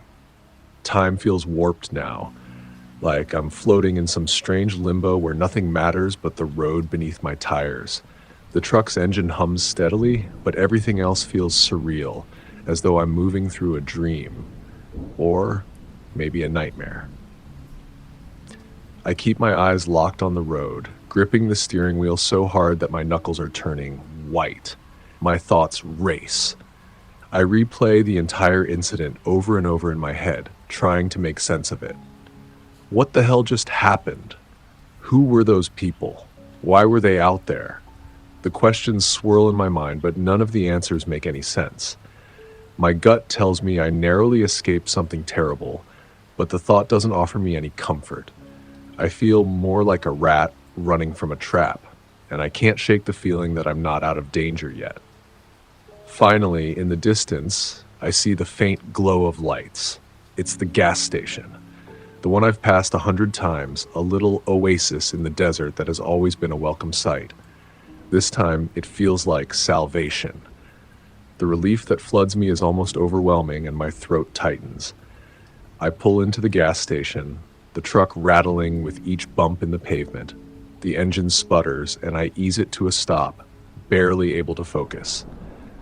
I don't even care about parking properly. I just need to get out of the truck, to stretch my legs, to be somewhere that feels safe, even if only for a moment. I'm shaking too hard to grab the keys. I force myself to take a deep breath, to steady my hands before finally turning off the engine. The quiet that follows is deafening. I sit there for a moment, letting the darkness press in around me. I reach for my phone, my fingers clumsy as I dial 911. The phone feels foreign in my hand, like it's not mine anymore. I'm not sure how much time has passed since the attack, but I know I need to tell someone what happened. I need to make sure they understand. My fingers tremble as I press the numbers, each beep feeling like an eternity. The dispatcher answers on the third ring, her voice calm but sharp. 911, what's your emergency? I don't know where to start. My voice cracks as I try to explain, but the words are all jumbled. I keep thinking about the figures in the desert, about the man who tricked me into stopping. My hands are shaking so badly I can barely hold the phone to my ear. Hello, the dispatcher asks, her voice more insistent now. Sir, can you hear me? What's going on? Where are you? I take a deep breath, trying to steady myself. I know I need to focus. I was just attacked on the highway between Bishop and Lone Pine. Someone tried to pull me out of my truck, but my voice breaks and I pause, trying to regain my composure. I think they were trying to rob me. There were 3 of them. One had a crowbar, another had a knife. I don't know what happened to them, but I got away. Please, I need help. The dispatcher is calm and reassuring. Stay on the line. We've got help on the way. Are you injured? I look down at my hands, still stinging from the broken glass. I didn't even realize how badly I was hurt until now, but there's blood on my palms where I tried to shield myself from the glass. My heart races again, but I force myself to answer. I'm okay, just shaken. I need help. Please. I'm not sure how long I wait. The time stretches on, unbearable. My mind keeps replaying the scene. Those figures moving so fast, the man waving me down, the crowbar smashing through my window. It feels like a bad dream. My palms are slick with sweat, my legs restless as I shift in the seat.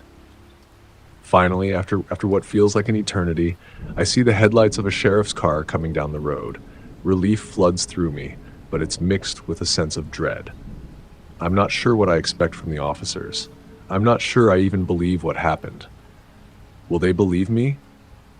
Will they think I'm just another scared trucker with a wild imagination? The sheriff's car pulls into the station, the headlights briefly blinding me. 2 officers get out. Both are older men, their movements slow and deliberate. They walk up to my truck, and I can already see the skepticism in their eyes as they approach. But I don't have the energy to care. I just need to get through this. I roll down the window, and one of the officers leans in, his face hard and serious. What happened, sir? I take a deep breath, trying to steady myself. The words spill out of me in a jumble. I was just on the highway. Between Bishop and Lone Pine, there was a car pulled over. I stopped to help, but it was a setup. They attacked me. 3 people, one with a crowbar, another with a knife, the other, I don't know. I got away. I don't know where they went. They take down my statement, ask me 100 questions, but I'm still shaking too hard to remember everything clearly. They assure me they'll look into it, but I can't shake the feeling that it's all too little, too late. They check the area, follow the tire marks, and comb through the scene for clues. They find the broken glass, the footprints, and the marks left by my truck, but there's nothing else. But they were long gone. They say they'll increase patrols around the area, share the info with other departments, but honestly, it doesn't feel like enough. It's been a few weeks now, and every time I drive that stretch of highway, I feel my heart race. I check my mirrors constantly, my eyes darting back and forth, expecting to see those figures again, or worse, to see that same man by the side of the road. I haven't heard anything more from the police. No updates. And every time I think about it, I can't help but wonder, what would have happened if I hadn't driven away that night? What if I hadn't made it out of there? I don't know. But I don't plan on finding out anytime soon. I'm telling you this story because I want people to be aware. Don't stop for anyone on desolate roads, especially in the dead of night. Because out there in the darkness, you never know who or what might be waiting for you.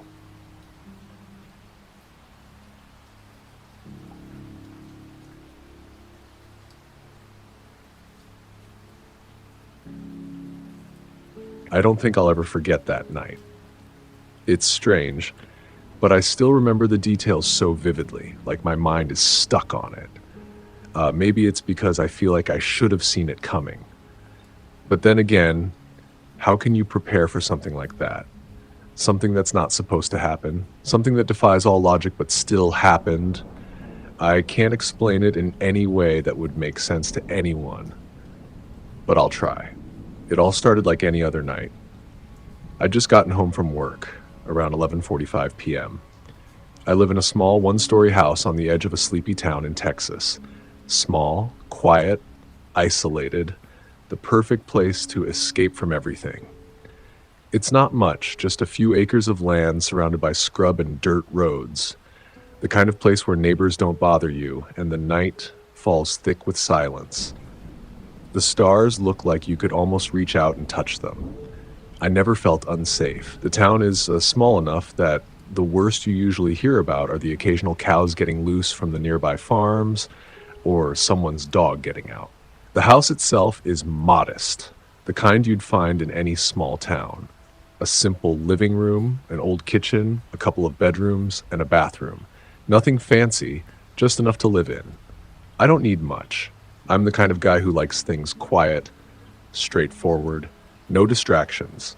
And on that particular night, I had no plans. I was tired from work, the kind of tired that weighs on you until you can barely hold your eyelids up.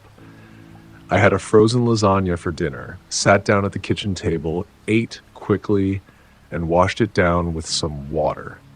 No fuss. I didn't even bother with TV or anything. I just headed straight for bed around 1 a.m.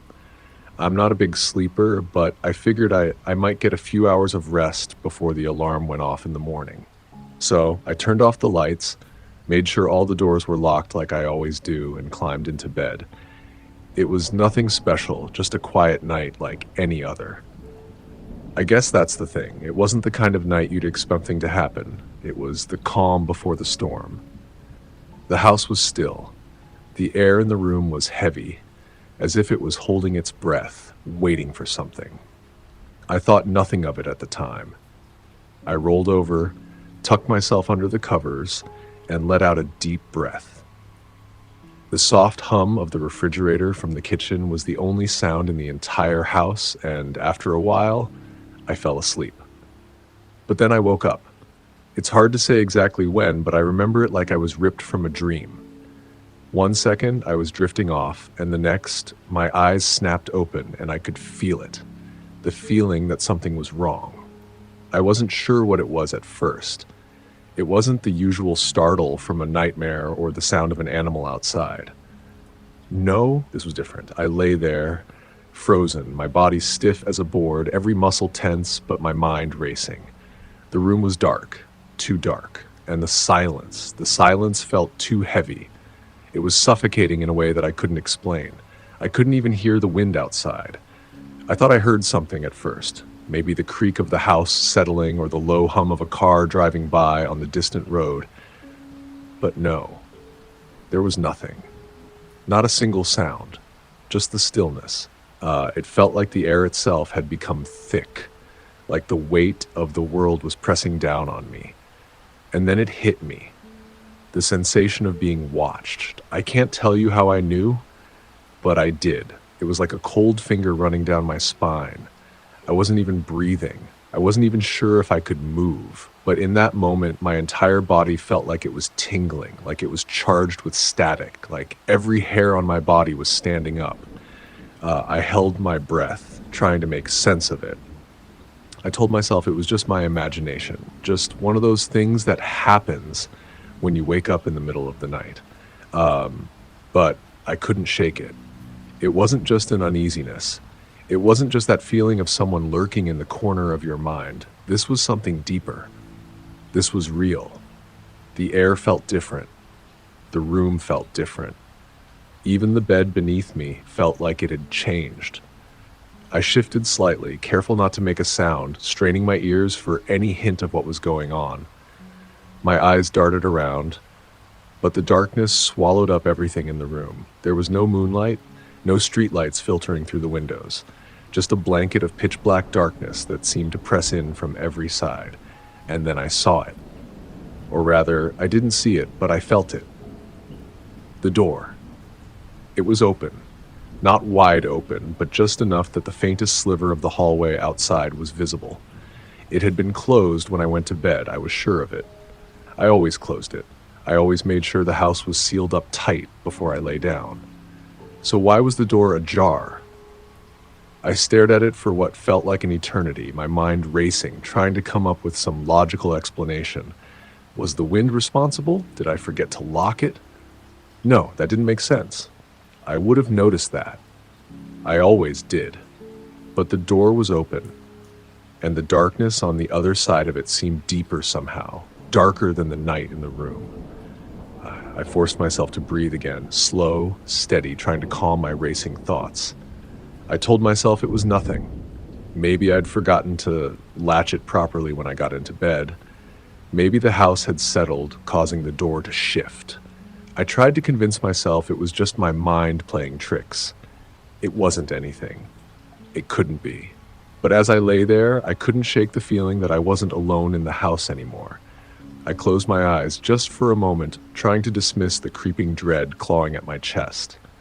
But that's when I heard it. A soft shuffle. Not a creak, not the house settling. A step, barely audible but unmistakable. I held my breath again, listening intently. There was no mistaking it. It was footsteps. They were coming from the hallway. My heart skipped a beat, and every muscle in my body tensed as I tried to remain still to not make a sound. "Who's there?" I whispered to myself. I wasn't sure if I was speaking out loud or just in my head. My mouth felt dry, my throat closing up. The footsteps were slow, deliberate, like whoever was there knew exactly where they were going. And they were getting closer. I felt a lump form in my throat. There was no mistaking it now. I wasn't imagining things. Something was in my house. I didn't move. I couldn't move. I was paralyzed, lying there in my bed, feeling the sweat begin to bead on the back of my neck as the footsteps continued. They were slow, deliberate, like they were savoring the moment. Whoever or whatever was in my house, they knew I was here. They knew I was listening. I could feel it, the way the air seemed to thicken even more with each step. Step, pause. Step, pause. The shuffling continued, like someone was pacing just outside my bedroom door. I didn't dare make a sound, didn't even dare to breathe too loudly. My ears rang in the silence, amplifying every creak of the house, every tiny movement. But the footsteps weren't getting closer. No, they were almost toying with me, deliberately circling the outside of the room as if they were waiting for something, or maybe just enjoying the fear they were creating. I squeezed my eyes shut, praying that when I opened them again, this would all be a nightmare. A horrible, vivid nightmare. But the cool air against my skin, the thick, suffocating silence, and the unmistakable sensation of being watched told me otherwise. This was real. Too real. I could feel the panic building in my chest, threatening to choke me as I lay there, heart pounding in my ears. Every second felt like an eternity. I couldn't just lie here. I needed to do something. I needed to escape. But what could I do? I was stuck. Trapped in my own bed, in my own house. No weapon, no way out. The front door was a long way from the bedroom, and the window too small to fit through. I was alone in this. The footsteps stopped. For a brief moment, there was nothing. The silence returned, but this time it was even more suffocating, like the air itself was holding its breath, waiting for something to happen. My throat felt dry, and I could taste the copper of fear in my mouth. Then, the silence was broken, not by footsteps, but by the unmistakable sound of a door creaking open. It was coming from the hallway. My door. I couldn't help it. My eyes shot open, locking onto the faint sliver of light in the hallway that peeked through the gap in the door. I could see nothing, just darkness. But I could feel something. The air was electric, charged, like something was moving in that dark space beyond the door. My fingers twitched, my muscles aching to move, to get up, to do anything. The door creaked again, this time wider, just enough that I could see a darker shape blocking the faint light from the hallway. A figure, tall and looming, standing just on the other side of the threshold. My stomach turned. My breath hitched. I wasn't sure if I was seeing things or if my mind was playing tricks on me in the darkness, but I knew one thing for certain. I wasn't alone. I wasn't imagining it. He was there. I felt a jolt of terror shoot through me, sharp and painful. My heart was racing so fast it felt like it might burst right out of my chest. But somehow, I stayed still. I don't know why I didn't scream or shout or run. Maybe it was fear. Maybe it was the overwhelming realization that if I moved, if I did anything, it would only make things worse. I couldn't make a sound. I couldn't afford to make a mistake. For what felt like an eternity, I lay there, staring at the shadow in the doorway, trying to steady my breath. I was so terrified that I couldn't even think. Every ounce of logic in my head screamed at me to do something, to act, but I couldn't. I was trapped in my own skin, unable to move. I didn't hear anything for a long while. No footsteps, no breathing. Just the stillness, the suffocating silence. Then suddenly the figure moved. It wasn't fast, it was slow, deliberate. The figure stepped closer, the darkness seeming to swallow him up as he moved further into the room, casting long, stretched-out shadows against the walls. I could see nothing about his appearance, like he just disappeared. And then after a few minutes, I heard it. A low, raspy sound, breathing. It wasn't coming from outside the door anymore. It was inside the room now, behind me, in the same space, right in my ear. That hot, foul breath that made my skin crawl. It was close enough that I could feel it, could almost smell it. The stench of something rancid, like wet earth, or something far worse. I didn't dare turn my head, not even a fraction. I couldn't. I couldn't let him know that I was aware of him. If he realized I was awake, that would be it, and then I felt it. Cold fingers brushing against the back of my neck. I choked on my own breath, my entire body going rigid as if I had just been struck by lightning. It wasn't a dream. He was real, and he was right there. His hand, so cold and rough, barely touched the skin of my neck, but it felt like ice, like death itself. I wanted to scream, to fight back, to do anything, but all I could do was lie there, frozen. I thought I was going to suffocate right then, crushed under the weight of terror, my body too paralyzed to move. Then, suddenly, I snapped. I don't know what made me do it, but in that moment of sheer panic, I gathered every ounce of strength I had left. My knees shot upward, hard, connecting with the side of his body. He grunted, the sound sharp and pained, like I had struck something vulnerable. The grip on my neck loosened just a fraction, enough for me to gasp for air. It wasn't much, but it was enough. I took the chance. I wrenched myself free from his grasp, stumbling out of the bed and straight for the door. My legs were like jelly, barely holding me up, but I didn't care. I didn't look back. I didn't even hesitate. My only thought was to get out. I ran. I burst out of my bedroom, into the hallway, and I didn't stop.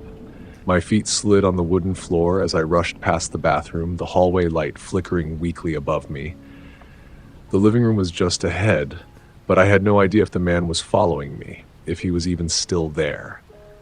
I heard nothing, no footsteps, no movement, no sound at all. It was as if the house had fallen into complete silence again. But I wasn't fooled. The silence was suffocating, pressing in on me, mocking me.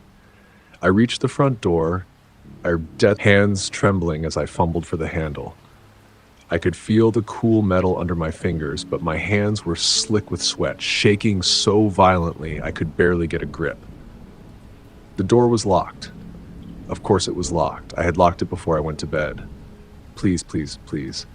I pulled at the knob again and again, but it wouldn't budge. I screamed in frustration. The panic was consuming me. I couldn't breathe, couldn't think. I was trapped. If I couldn't get out, then I would die in that house, just like the others in the stories, the ones who weren't fast enough, the ones who didn't make it out. No, I wasn't going to die like this. With all the strength I could muster, I yanked the door open. It gave way with a sudden creak, and I didn't wait to see if anything was behind me. I just ran. My feet hit the gravel in front of my house, and I didn't stop. I didn't even look back. I just ran into the night, desperate to get as far away as possible. The air was hot, thick with humidity, but the sting of sweat on my skin didn't matter. My lungs burned with each step as I ran across the gravel driveway, feet scraping against the rocks, the sound of my breath ragged and desperate. I didn't look back, but I swear I could feel him. I could feel his presence just behind me, as though he were chasing me, as though the very darkness was crawling toward me. I thought I heard footsteps, but I didn't dare stop, didn't dare turn around. I just kept running. I reached my neighbor's porch, the old man, Mr. Lawson, the only person in the neighborhood who was awake this time of night. His house was only a few hundred yards away, but it felt like miles. I screamed, my voice hoarse and raw, desperate. "Mr. Lawson, help! Please! Please!" The light on his porch flickered on. A moment later, the door opened, and there he was. Mr. Lawson, his face groggy with sleep, but quickly replaced by concern when he saw me standing there, drenched in sweat, barefoot, panting, and shaking uncontrollably. "Son, what in the world is going on?" he asked, his voice gruff but concerned. Someone's in my house," I gasped, my words tangled in fear. "Please, you have to help me. He's still in there." Mr. Lawson didn't waste time. Without another word, he turned around and went straight back inside his house. A moment later, he returned with his shotgun in hand, holding it steady as he gestured for me to follow him. "Stay behind me," he said, voice calm but firm, and I did, my feet dragging as I stumbled after him, terrified of what might happen next. The whole time, I couldn't shake the feeling that the man was still there, that he was somewhere in the dark, waiting, watching. I didn't dare look back as we made our way to my front door. Mr. Lawson didn't hesitate. He kicked open the door, and the beam of his flashlight cut through the dark, sweeping the house from one corner to the other. The first thing I noticed was the silence. No shuffling footsteps, no movement. The house seemed empty, still. Mr. Lawson stepped inside, his flashlight cutting through the darkness as he checked every room. I stood there, frozen, my heart still racing in my chest, unable to move, unable to even breathe. He came back to the front door after what felt like hours. "There's no one here, son," he said, his voice low. "It's just you." I stared at him, the words barely making sense. But I heard him. He was right there. He was in my room. I felt him. I swear I did. Mr. Lawson looked at me for a long moment, his gaze unwavering. Then he sighed, shaking his head. "You've been through something, all right," he muttered. "But there's nothing here, no sign of anyone. You're safe now." The police arrived shortly after, and the whole place was lit up with their flashing sirens and bright lights. They swept through the house like they were investigating a crime scene, but they found nothing. No signs of forced entry, no fingerprints, no evidence anyone had been there. And then they left, just like that. The whole ordeal lasted only an hour, but it felt like a lifetime.